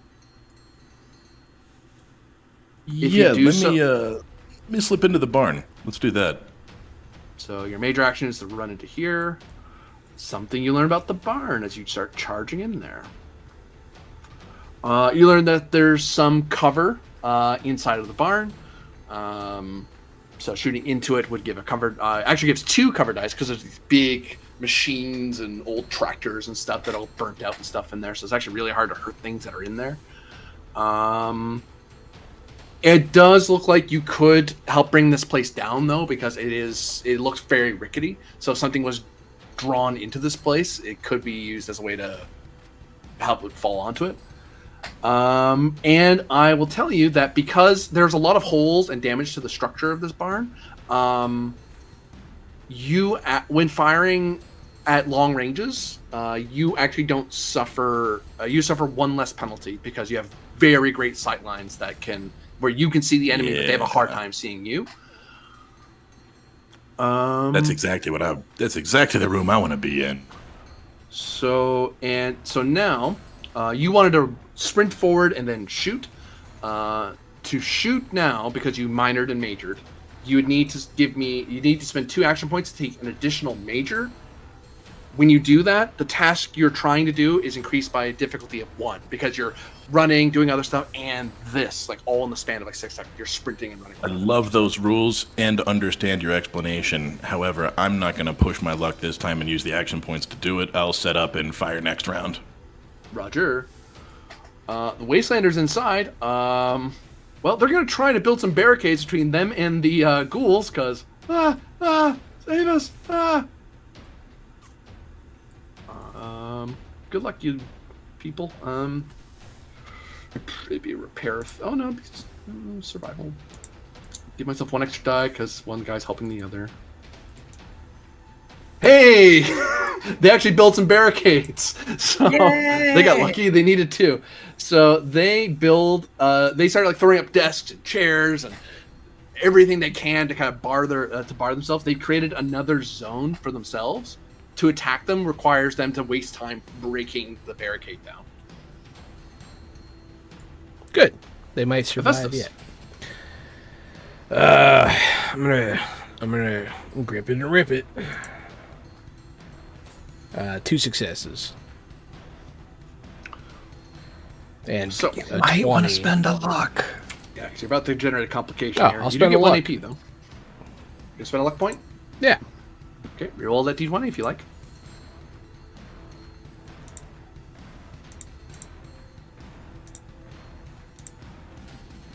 Hey, it's not a comp. And you Not still a hit him. complication. Where'd you hit him? On smart guy? What'd you do? Jeez. Huh? Come at me. My poor innocent. 17. What's with you guys hating these things' legs? Left leg. If I can't have legs, no one can. That's a excellent shot, bro. Hey, thanks, man. Roll your damage. Okay, let me do it right this time. Yeah. Jeez. 2 damage. I don't know what you did. To your sheep. 4, because it's vicious. Oh, you're right. Yep. Yeah. After cutting off its leg, you have defeated it. How do you defeat it, Hephaestus? I slash off its leg, and then I go, and I cut into his face. Like as he's falling, you kind of sweep up. I don't know why it's 2-handed. It's a 1-handed weapon. But, And then I think I have a minder still. you do. Yep. I'm gonna move the zone closer. Where are you going? Go right here. That one. Gotcha. No. Gotcha. The ghouls go. This one, stupidly, spends its minor. Oh, you know, it's okay. It moves out here where Milt is. Crawls through a window. And then swings at him. Defense You're 2. meat. I want meat. Give me meat. Defense Give me some 2. extra die. What was that? Defense 2. Defense 2. Defense 2? Aw, you're hard to hit. Oh no. Well, it's not smart enough to think about that. Milt's made for combat. Not much else. Just hit you. Where did it hit you? 3. Closing everything but what I want. Thank God. Ooh, torso. That was close. 1 physical damage reduction.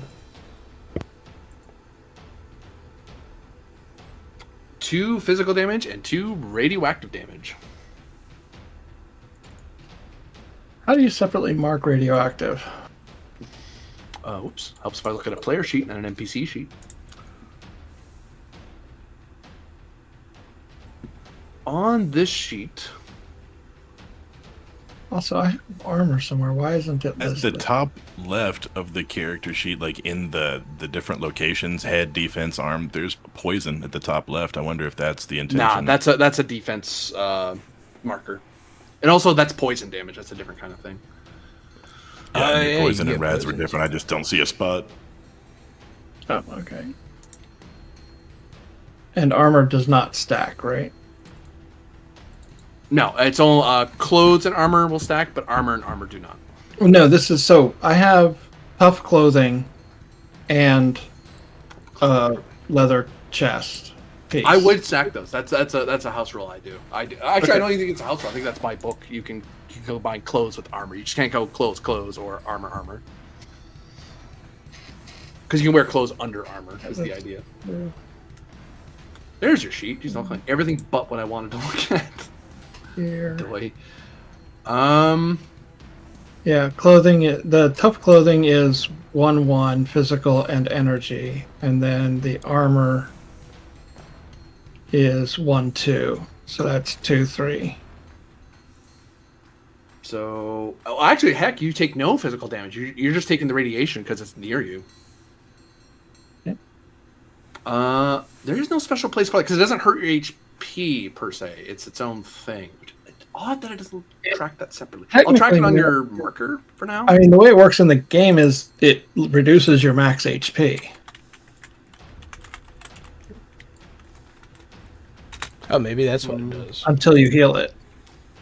That would make sense. I hesitate to do that because I think the sheet would auto fix it. Also, you'd forget what your max HP actually was. I would think. Yeah. Yeah, I'll just mark it on your token until you fix it, because I'll be carrying it around in different scenes anyway. Yep. So your health, even though you weren't physically hurt, you do go down 2 HP just because of the radiation. That was that ghoul. This ghoul runs over here and tries to bash down the debris. It wants the meat. There's lots of meat in there. Give me meat. All the meat. I'm buying 2 extra dice. Give me the meat. Give. Well, I hit the stupid thing. That's nice. Yeah, it does reduce your maximum health. Crunch, crunch, crunch. You hear crunching as it's ripping through the. It's starting to rip through the barrier. You get the feeling that if it does that again, if it succeeds at doing that much damage again, it's going to break through. Marvelous Max. Alrighty then. I think Max is going to try to finish off that feral ghoul. Okay. So let's see here again. Roll melee. Spending no dice this time because I don't think we have any more. 3 successes. Gain 2 AP for freaking smacking it. Where'd you hit it? Alright, let's check that out.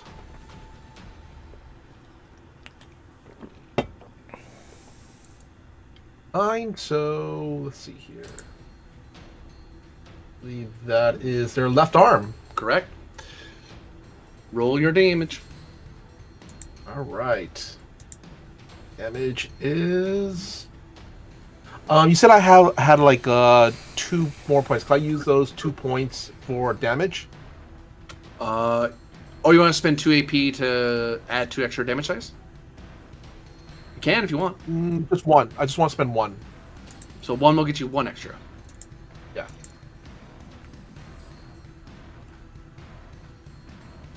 Thankfully, your 1 damage is enough to defeat it.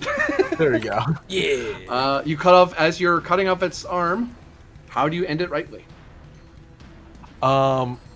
Max kind of swings their buzzsaw arm, like just clean lopping their arms off. But as their arm goes back down, they kind of cut it right down the middle. And as they're doing that, they go, and remember, folks, remember to always spay, neuter your pets. And on the back of that advert, Milt, there's a ghoul in your face. Well, at your shins, but you know.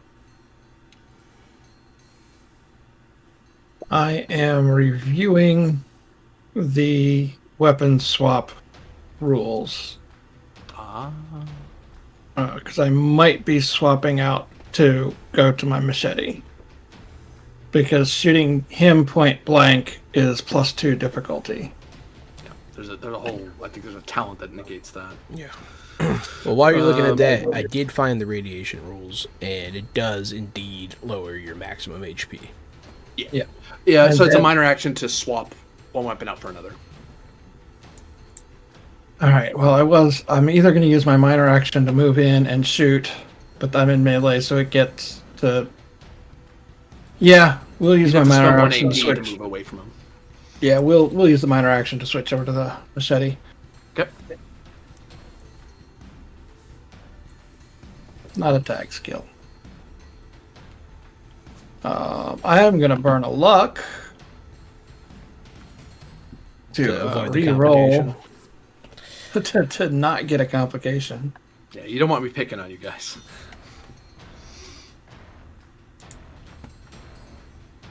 Oops, what is it? Strength. Apparently, I'm not the nice GM when it comes to 2d20.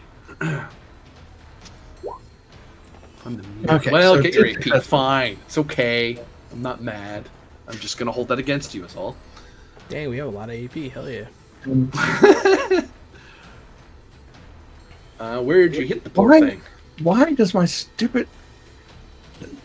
Where did I get him? I don't know. My... No, cancel that. This button. 17. Go for that left leg. That's the same leg I hit before. You're just smashing at the stump some more.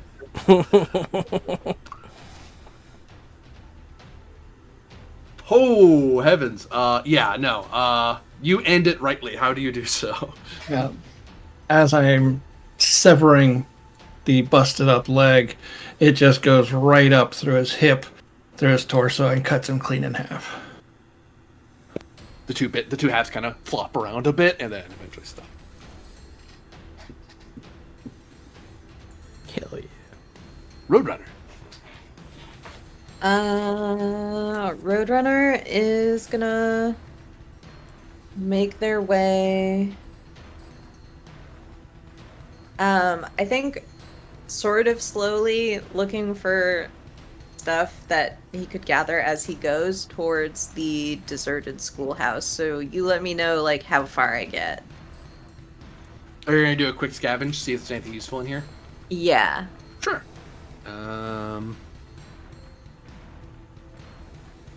That's the Fallout spirit there. We're in battle. I can scavenge a quick minute. Hold on. Yeah. That's what's up. So what is that? A survival? Perception survival. I'm gonna call this difficulty of. I'm gonna call this difficulty 2 because you're searching a store within a shortened time frame. Okay.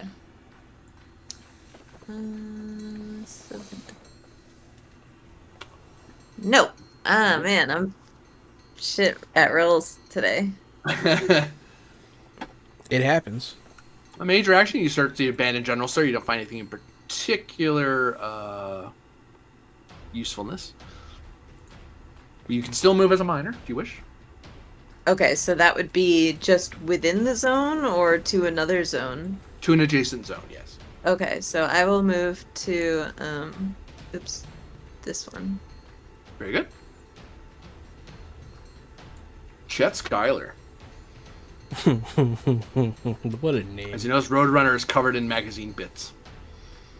I think I can shoot the ghoul, the feral from here, right? From the barn to the schoolhouse.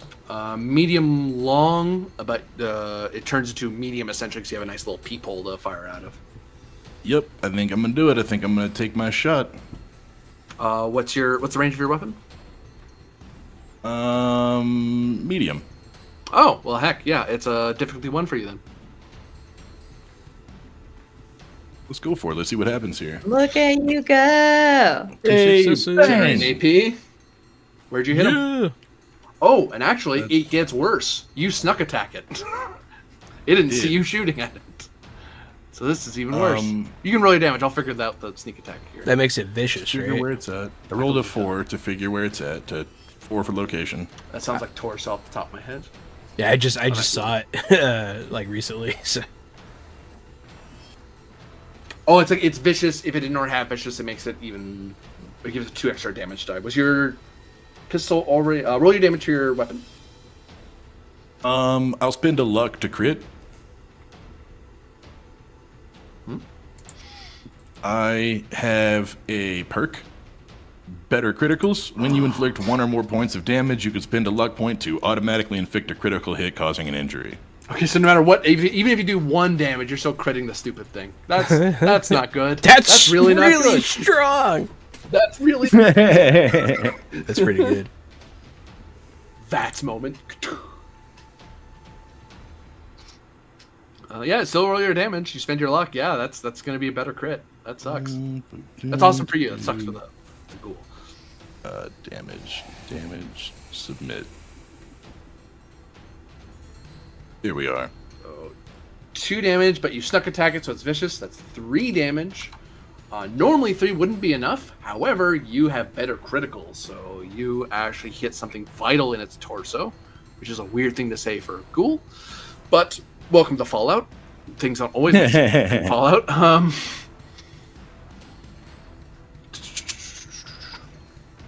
Injuries. An injury to her torso. So you hit somewhere where some of it, you managed to loosen some of its ribcage that was already kind of decayed to begin with, and stuff starts pouring out, which is pulling some of it kind of in a lopsided way. So it's not because it can't bleed like most people would, so it's losing bits of itself. At the end of each of its turns, it's going to suffer 2 challenge dice, 2 combat dice worth of physical damage, ignoring all resistances. So every time its turn starts, it's just going to keep getting hurt until it heals the injury, which most normal people would take a turn first aiding and trying to patch that up real quick. It's a ghoul. It's never going to do that. But yeah, you're no longer hidden because it knows you shot it now because you've fired a loud gun. That's okay. I'm in a collapsed barn. I'll move and hide. So Oh I'll wait, move sorry. around You and can grab- move and hide. You would need another major action to re-hide. That would cost 2 AP. I'll just move to the back of this zone. I'll move to the back of the barn. That way he'll have to come through the business if he wants some. The 2 wastelanders. Hurry! It's getting through. Festus.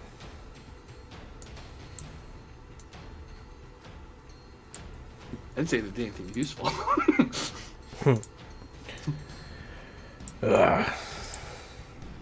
Quit your whining. I'm here. Another one. I'll sigh at that. I knew it was coming. I knew it was coming. I'm gonna grab an additional dice with one of our many points here. There you go. Got 2 successes. I only needed 1, so that generates 1. Cool. Where did you hit him? Right. Wait, I keep forgetting about the deaths. I'm really bad at remembering my own cover dice. I hit him 8. So that is torso. It's actually saving 1. That is the torso. Yes. For 5 damage. Thankfully for it, only 4 because a desk kind of gets in the way and shortens your attack a little bit. Why did it roll 4 dice or 5 dice? I only have 4. You have a +1 for your melees. Oh, Because you're probably extra strong. Oh, right, melee bonus 1. Okay, cool. That's sick. All right, yeah, 5 damage. And That's an injury, right? no, it actually turns to 4 damage because I actually remember to roll its cover die. There is there's some desks and chairs in the way. Oh, okay. So as you move up to hit it, you kind of bang you're pulled short and you do 1 less damage. Damn. Actually, it's barely standing. Do you swing again, or do you let its turn come up? Oh, I can swing again. For 2 AP, but increases difficulty by 1. Does he go right after me? Yeah, he does. All right. Yeah, we'll burn 2 AP here. Okay. And then can I spend an additional AP to like add a dice since the difficulty's You higher? certainly can. All right. Let's Sounds difficulty 2 to hit it. Let's grind on it. All right. 4 successes. Good golly, Miss Molly. So much for that plant smart guy. So I regained a I'll bunch make- of that AP I just spent on. All right, and then I'm ready. Where'd you hit him? Right. I hit him in the torso. Right in the torso. For damage. 3 damage plus 1 because it's vicious, so 4 damage. And I would roll cover dice, but it doesn't matter. Enough to drop it. How do you end it rightly?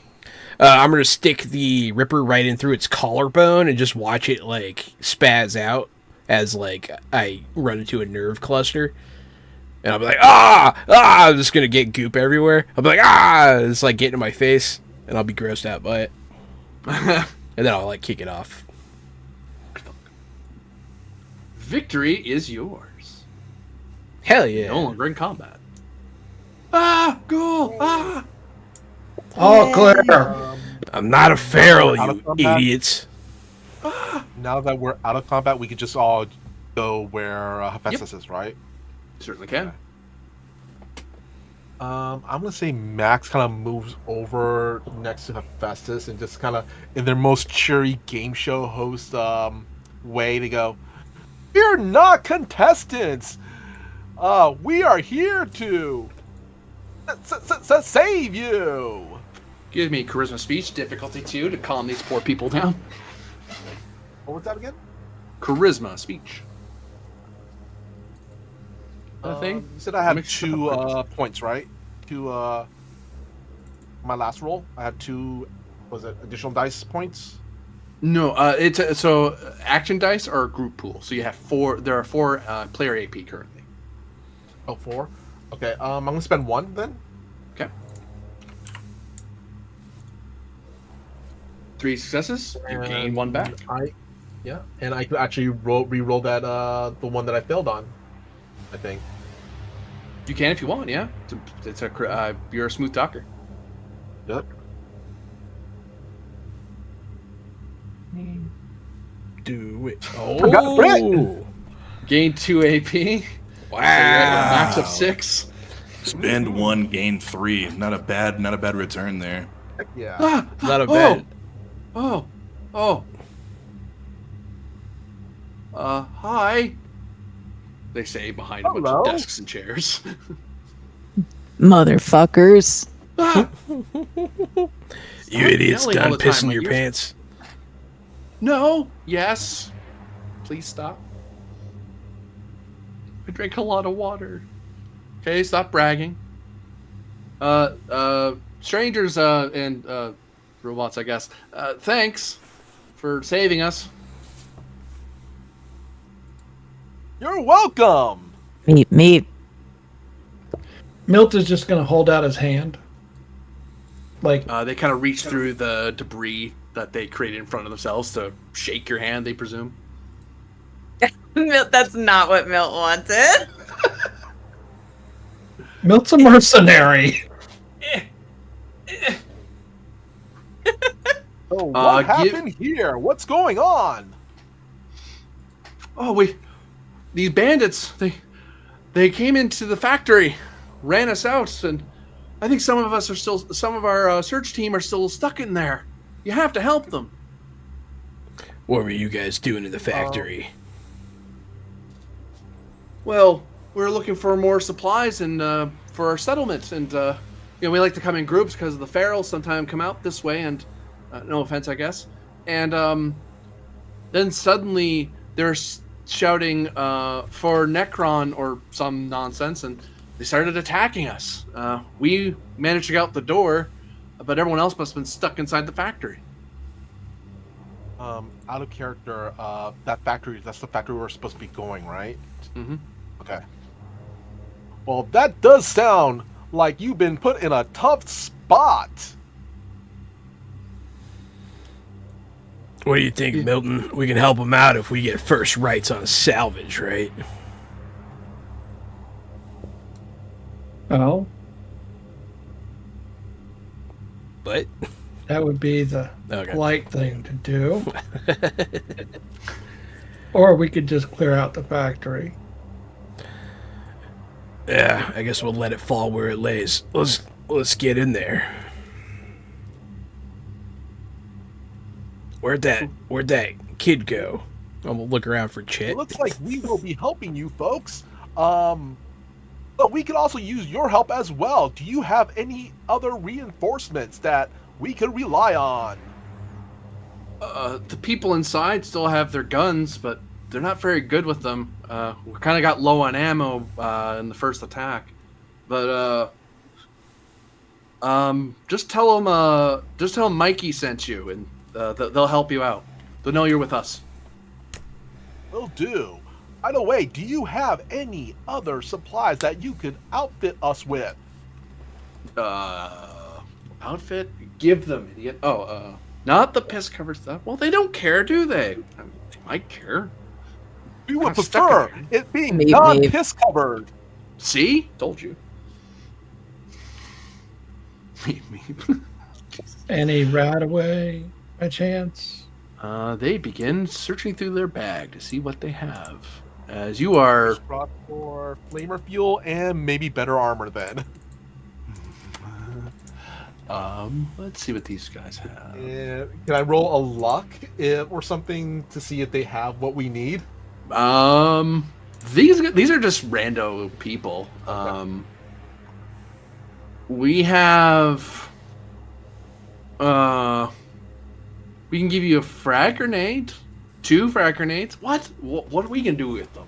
Break down the wall? Oh, I guess. Sounds like a plan. I'll hold my hand out. We really should be handing them. If they were gonna kill us, they would have shot us already. Oh, give me that. There you go. And they poke out one of the frag grenades. They hand to it, and then if you take it from them, they'll take the other one out to hold it. Because they won't hold both of them in their hands because they're baseball sized. Yeah, I'll grab one, Grenades. and then I'll offer the other one to the party. I have like barely any explosive skill, but I at least have a little. But anyone else I wants have- one. Let me check to see if I think I might. Also, if you have high perception.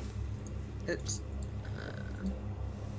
I did not take Finally, explosives, but I do have a No, 7 I have perception. 0 in explosives. Yeah, likewise, but I do have a 7 perception, so if nobody else takes a second frag grenade, I will. Here you go, Milton. Don't blow your fingers off. Hey, listen, we, give it to me. Don't look at me like that. Give me that. Here. And they stick out their hand again, like they have a fist closed around something. I'm gonna say Max kind of like with their pincer, kind of almost like one of those claw games. Dink. Ow, ow, ow, ow, ow. Here, take him. As he flips his hand over, because you're like poking the hand, like, ow. Damn, that hurt. They produce 10 caps. Oh, thank you kindly. I had to do a check to make sure they clued in what you were trying to do. I was like, huh? Oh, right. You're asking for a reward. And remember, folks, pay it forward because you never know when it could happen again. Is the robot threatening us? Yes, the robot's threatening us with feral ghouls. That's brilliant, John. Thanks. Don't yell at me. Pleasure doing business with you boys. Yeah, just be careful, all right? Rather see you again, and maybe, yeah. We'll just stay in here. Good luck with that, Mr. Meet Ghoul me. person. Please don't eat us. Whatever. I'm gonna walk out the door. You guys coming? All right, contestants, let us go to round 2, and that looks like it's going to be at the factory. I come out of the barn as you walk out holding a saddle. What is this? What is this? What is this? There he You guys is. know what this is? Yeah, it's a saddle for There's a so much- horse. What is a horse? It's like a You're Brahmin. speaking a different language. It's like a Brahmin, but it only has one head. Oh. I just dropped the saddle on the ground. Well, I don't have one of those. I'm gonna say Max kind of scans the horse and goes, the horse is a domesticated one-toe hoofed mammal. It belongs in the taxidermic family equine and one of 2 extinct subspecies of, and then kind of goes into scientific, Wikipedia thing of it. That's what it is. But That's a good scene transition because I'm totally faded out as you're talking about it. I hear 2 words of it and start looking at other stuff. So you guys leave the area to head to the factory? that's Yeah. Yep. 1 AP burns away as the scene before we do ends. that, can we scavenge the general score, actually? Oh yeah, the Yeah, general you store want- has stuff in it. Scene doesn't change. Who's leading the scavenging role for the Milt. general store, and who is assisting? I'll assist. I don't want to lead because I'm rolling like dog shit today. I'll assist. I vote Milt leads. All right. Ba-dab-ba-dab-ba-dab-ba-dab. Uh-oh.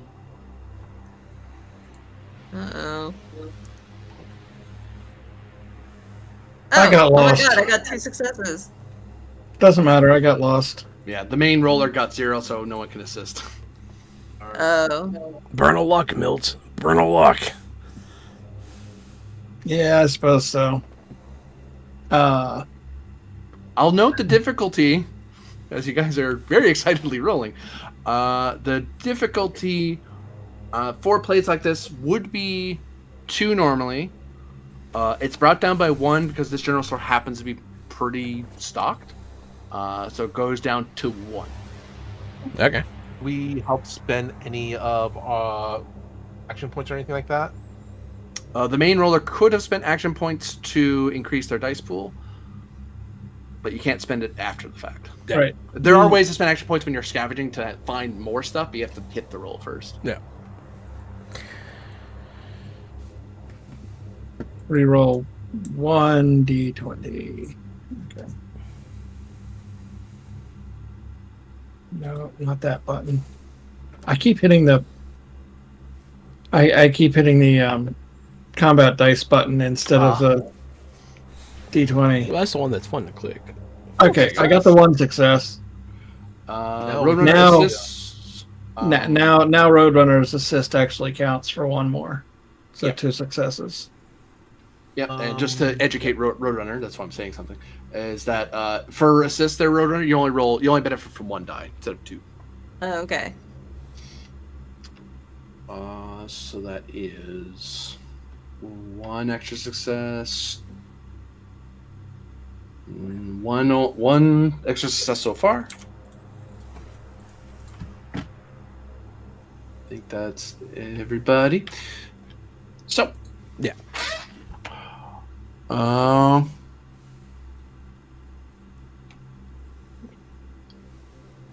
So what's going to happen now that you're scavenging the store?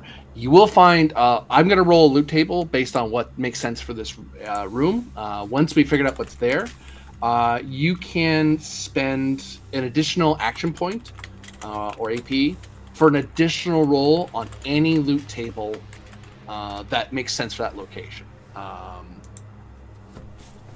So if you're looking for ammo and I don't happen to roll ammo, then you might say, I'll spend 1 action point. I'm looking for ammo in particular. But we there's some free also stuff. use luck points for that, too? Double check my cheat sheet. Luck could be. You could spend a luck point to add a detail to the scene, so luck of the draw. Say if I say, you're like, oh, hey, I don't think it makes sense for that table to be here. You might spend a luck and go, but wait, there actually is something here. Luck. It's like, oh, okay, sure. So let's find out what is here. Let me check. This is a general store. There's a fair amount of stuff here. There are. That's the level, so I'm gonna roll 4 times on ammo. Ooh, ammo. 1, 2, 3, 4. Hey. Oh, wait. In this game, it's low. It's good. Someone roll for me for. Actually, no.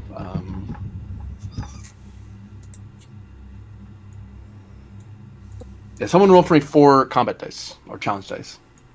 4 combat dice coming up. Go.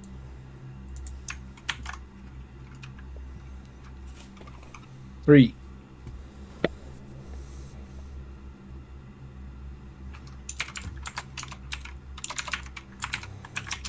Okay. Next is Give me, give me one challenge die.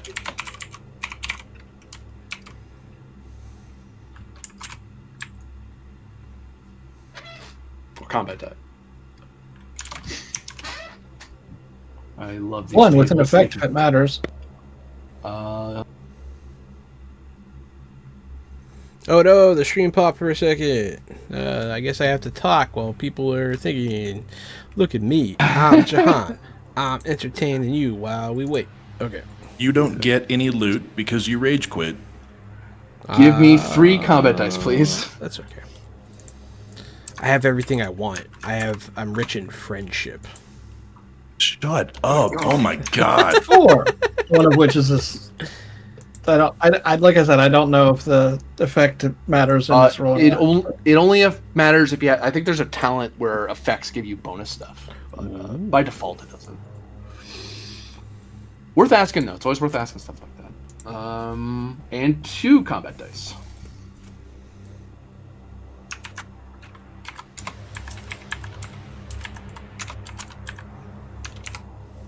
Those have been some good combat dice rolls. Oh, 11 6 10 rounds for millimeter, me, baby. 3 missiles, 10 shotgun shells, and 6 44 Magnum rounds. They Nice. wouldn't sell armor here. They would sell clothing. 2, 3, 4.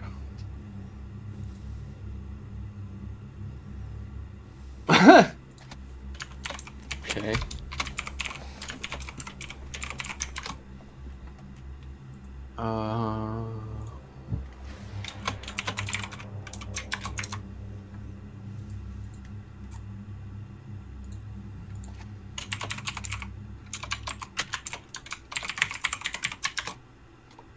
And the last one there is...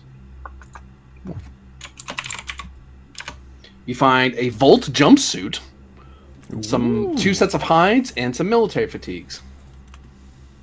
The Volt jumpsuits are like the kind that they would sell to like tourists. Like, hey, support Voltec, buy this thing. But they're real. It's authentic Voltec. Sponsored by it's sponsored by the nearby factory. That's why this store has so much stuff. Okay. I mean, if anything, we could just take whatever, and when we get back to the old man, we could sell it. Yeah. Do military Yeah, I'm fatigues gonna- give you a bunch of strength in this system still?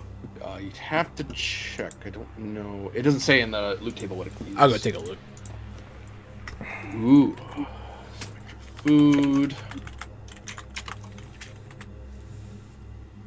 And also keep in mind when you're picking up stuff, carrying capacity. Although nothing yet is super heavy, but that's something to keep in mind down the line. Yeah, my carry capacity is 230, and I'm currently carrying 14 pounds, so I can pick up a few things. You I guess we know who some our squirrel Pac bits. mule is. You find some old squirrel bits that somehow haven't gone bad. Someone must have dropped them here. Probably those settlers. A tar berry, some corn, and a bag of potato crisps. Hell yeah. There are We shall take all of those. 2, 3, 4. God, there's a lot of stuff in here. Mm-hmm. Yeah, that's why I was worried you guys were gonna leave. I'm like, no, there's stuff in here. You'll probably want it. Yeah, I we was definitely wondering if I need could- more food. I was wondering if I could, whether or not I could use a luck point to either find a repair kit or armor. My argument for that is, or near a factory, they would probably have something like that. Yeah, once I've gone through the stuff you Oh, found, I would- and yeah, you could totally do something like that. You might not need to actually for a repair kit. You might just roll on a table and say, "Hey, I want to roll. This thing has this." I'll explain that in a moment. Sorry. Got it. I'm referring to like multiple tables here, so I'm going through. Oh, okay. No, I thought you were done. Oh no. He's far from done. And it's I Okay. gotta go to bed. Oh no, it's bedtime. dirty Thanks for the water. games. We'll catch you next time. Oh, we got Okay. it. We got to call Thank it. you. Yeah, thanks for the gifts. Love you guys. Pull Love your you local too. politicians.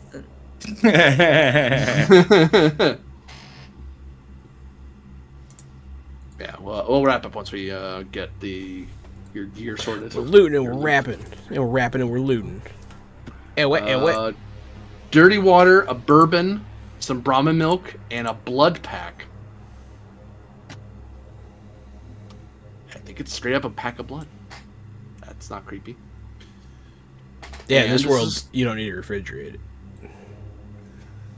1, 2, 3, 4. Here's some chems. Man, you weren't kidding.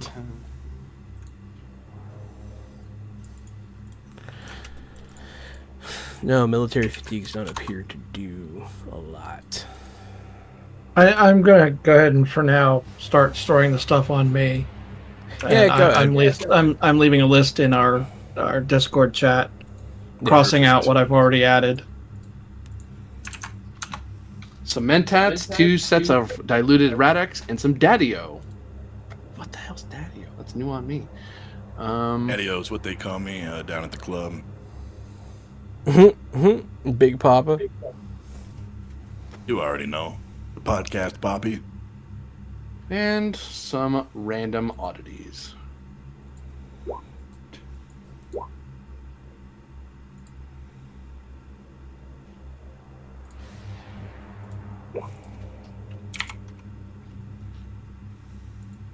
Is that right? Oh, by the way, just for chat, I don't think we told everybody what our characters look like, so I'm just gonna say Max looks like your run-of-the-mill Mr. Handy, except that they're wearing a very garish green tie with a bunch of white daisies on it. Mm. I'm a ghoul wearing traveling clothes, carrying melee weapons, and I have severe burns. Through the holes in the skin on my face, you can see a metallic skeleton.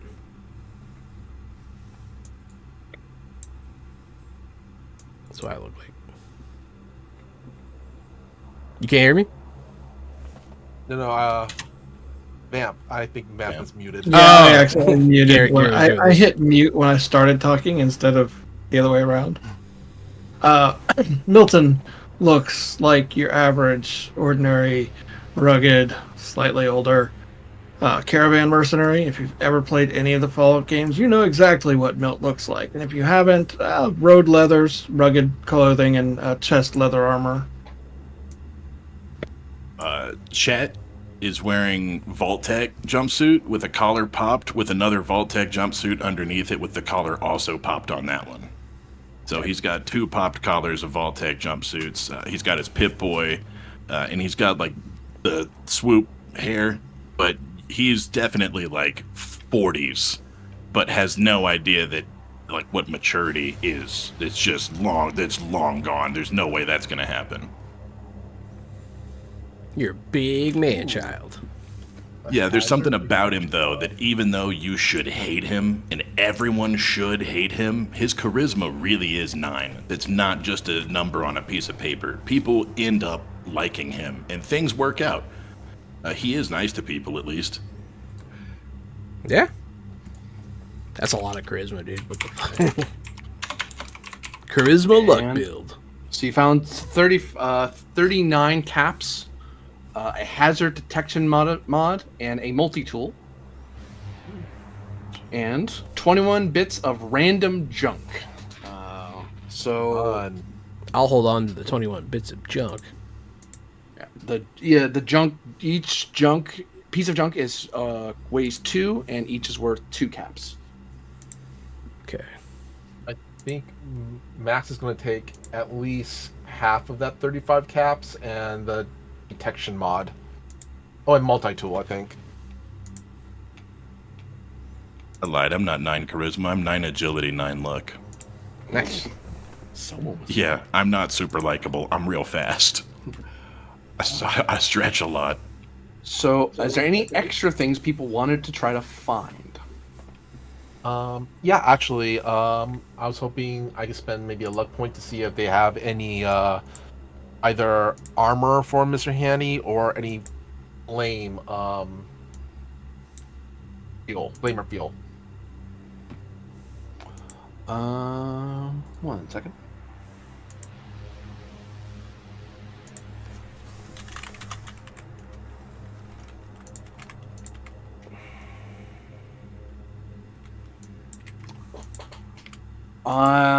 You can.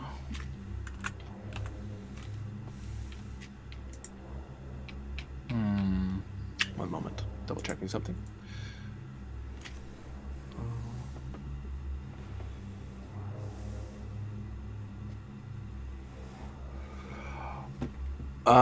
So here's what I'll do, because Luck of the Draw has some GM discretion attached to it.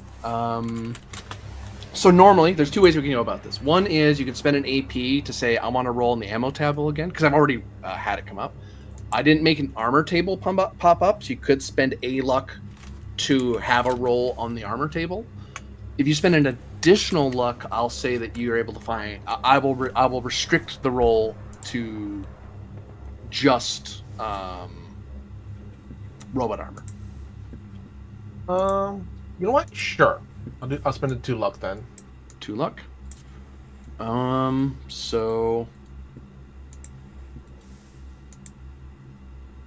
that's a 2d20.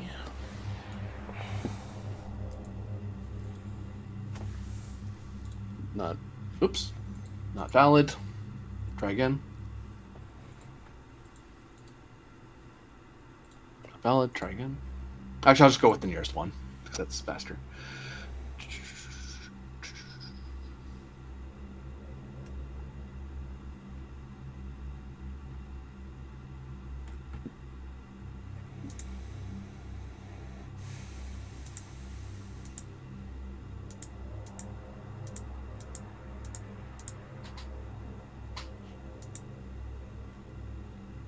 Is there any way we could work on some of the gear stuff off screen?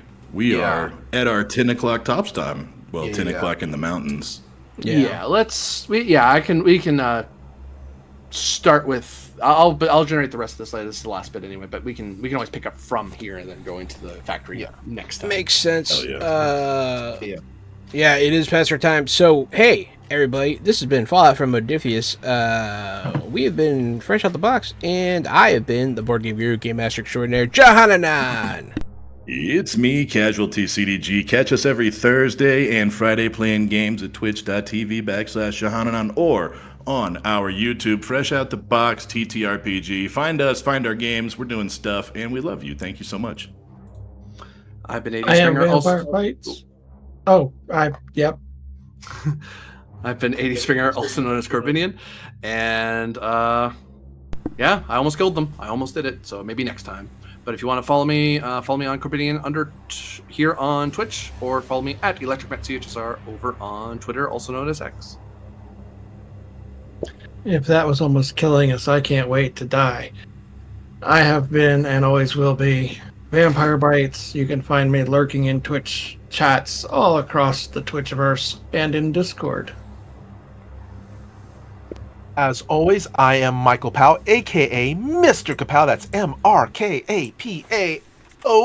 And you can find me all over the internet, also on my Facebook page, which is facebook.com/Michael Powell Does Stuff, because I do a lot of stuff, like my YouTube channel, Fantastic Tales of Adventure, where we're going to be having some new videos up soon, near the end of June, early July. And my current stream schedule right now is every other Tuesdays. I'm on the New Age Geeks channel playing a D&D actual play series called Spell Shots. And then every Thursdays, I'm on the Toyzilla Network channel for Toyzilla Live at 6 p.m. Pacific Standard Time. And then back here every other Friday for Fallout ttrpg at 6 p.m. Pacific Standard Time. So, yeah. Thanks, everyone, for watching. Stay fresh.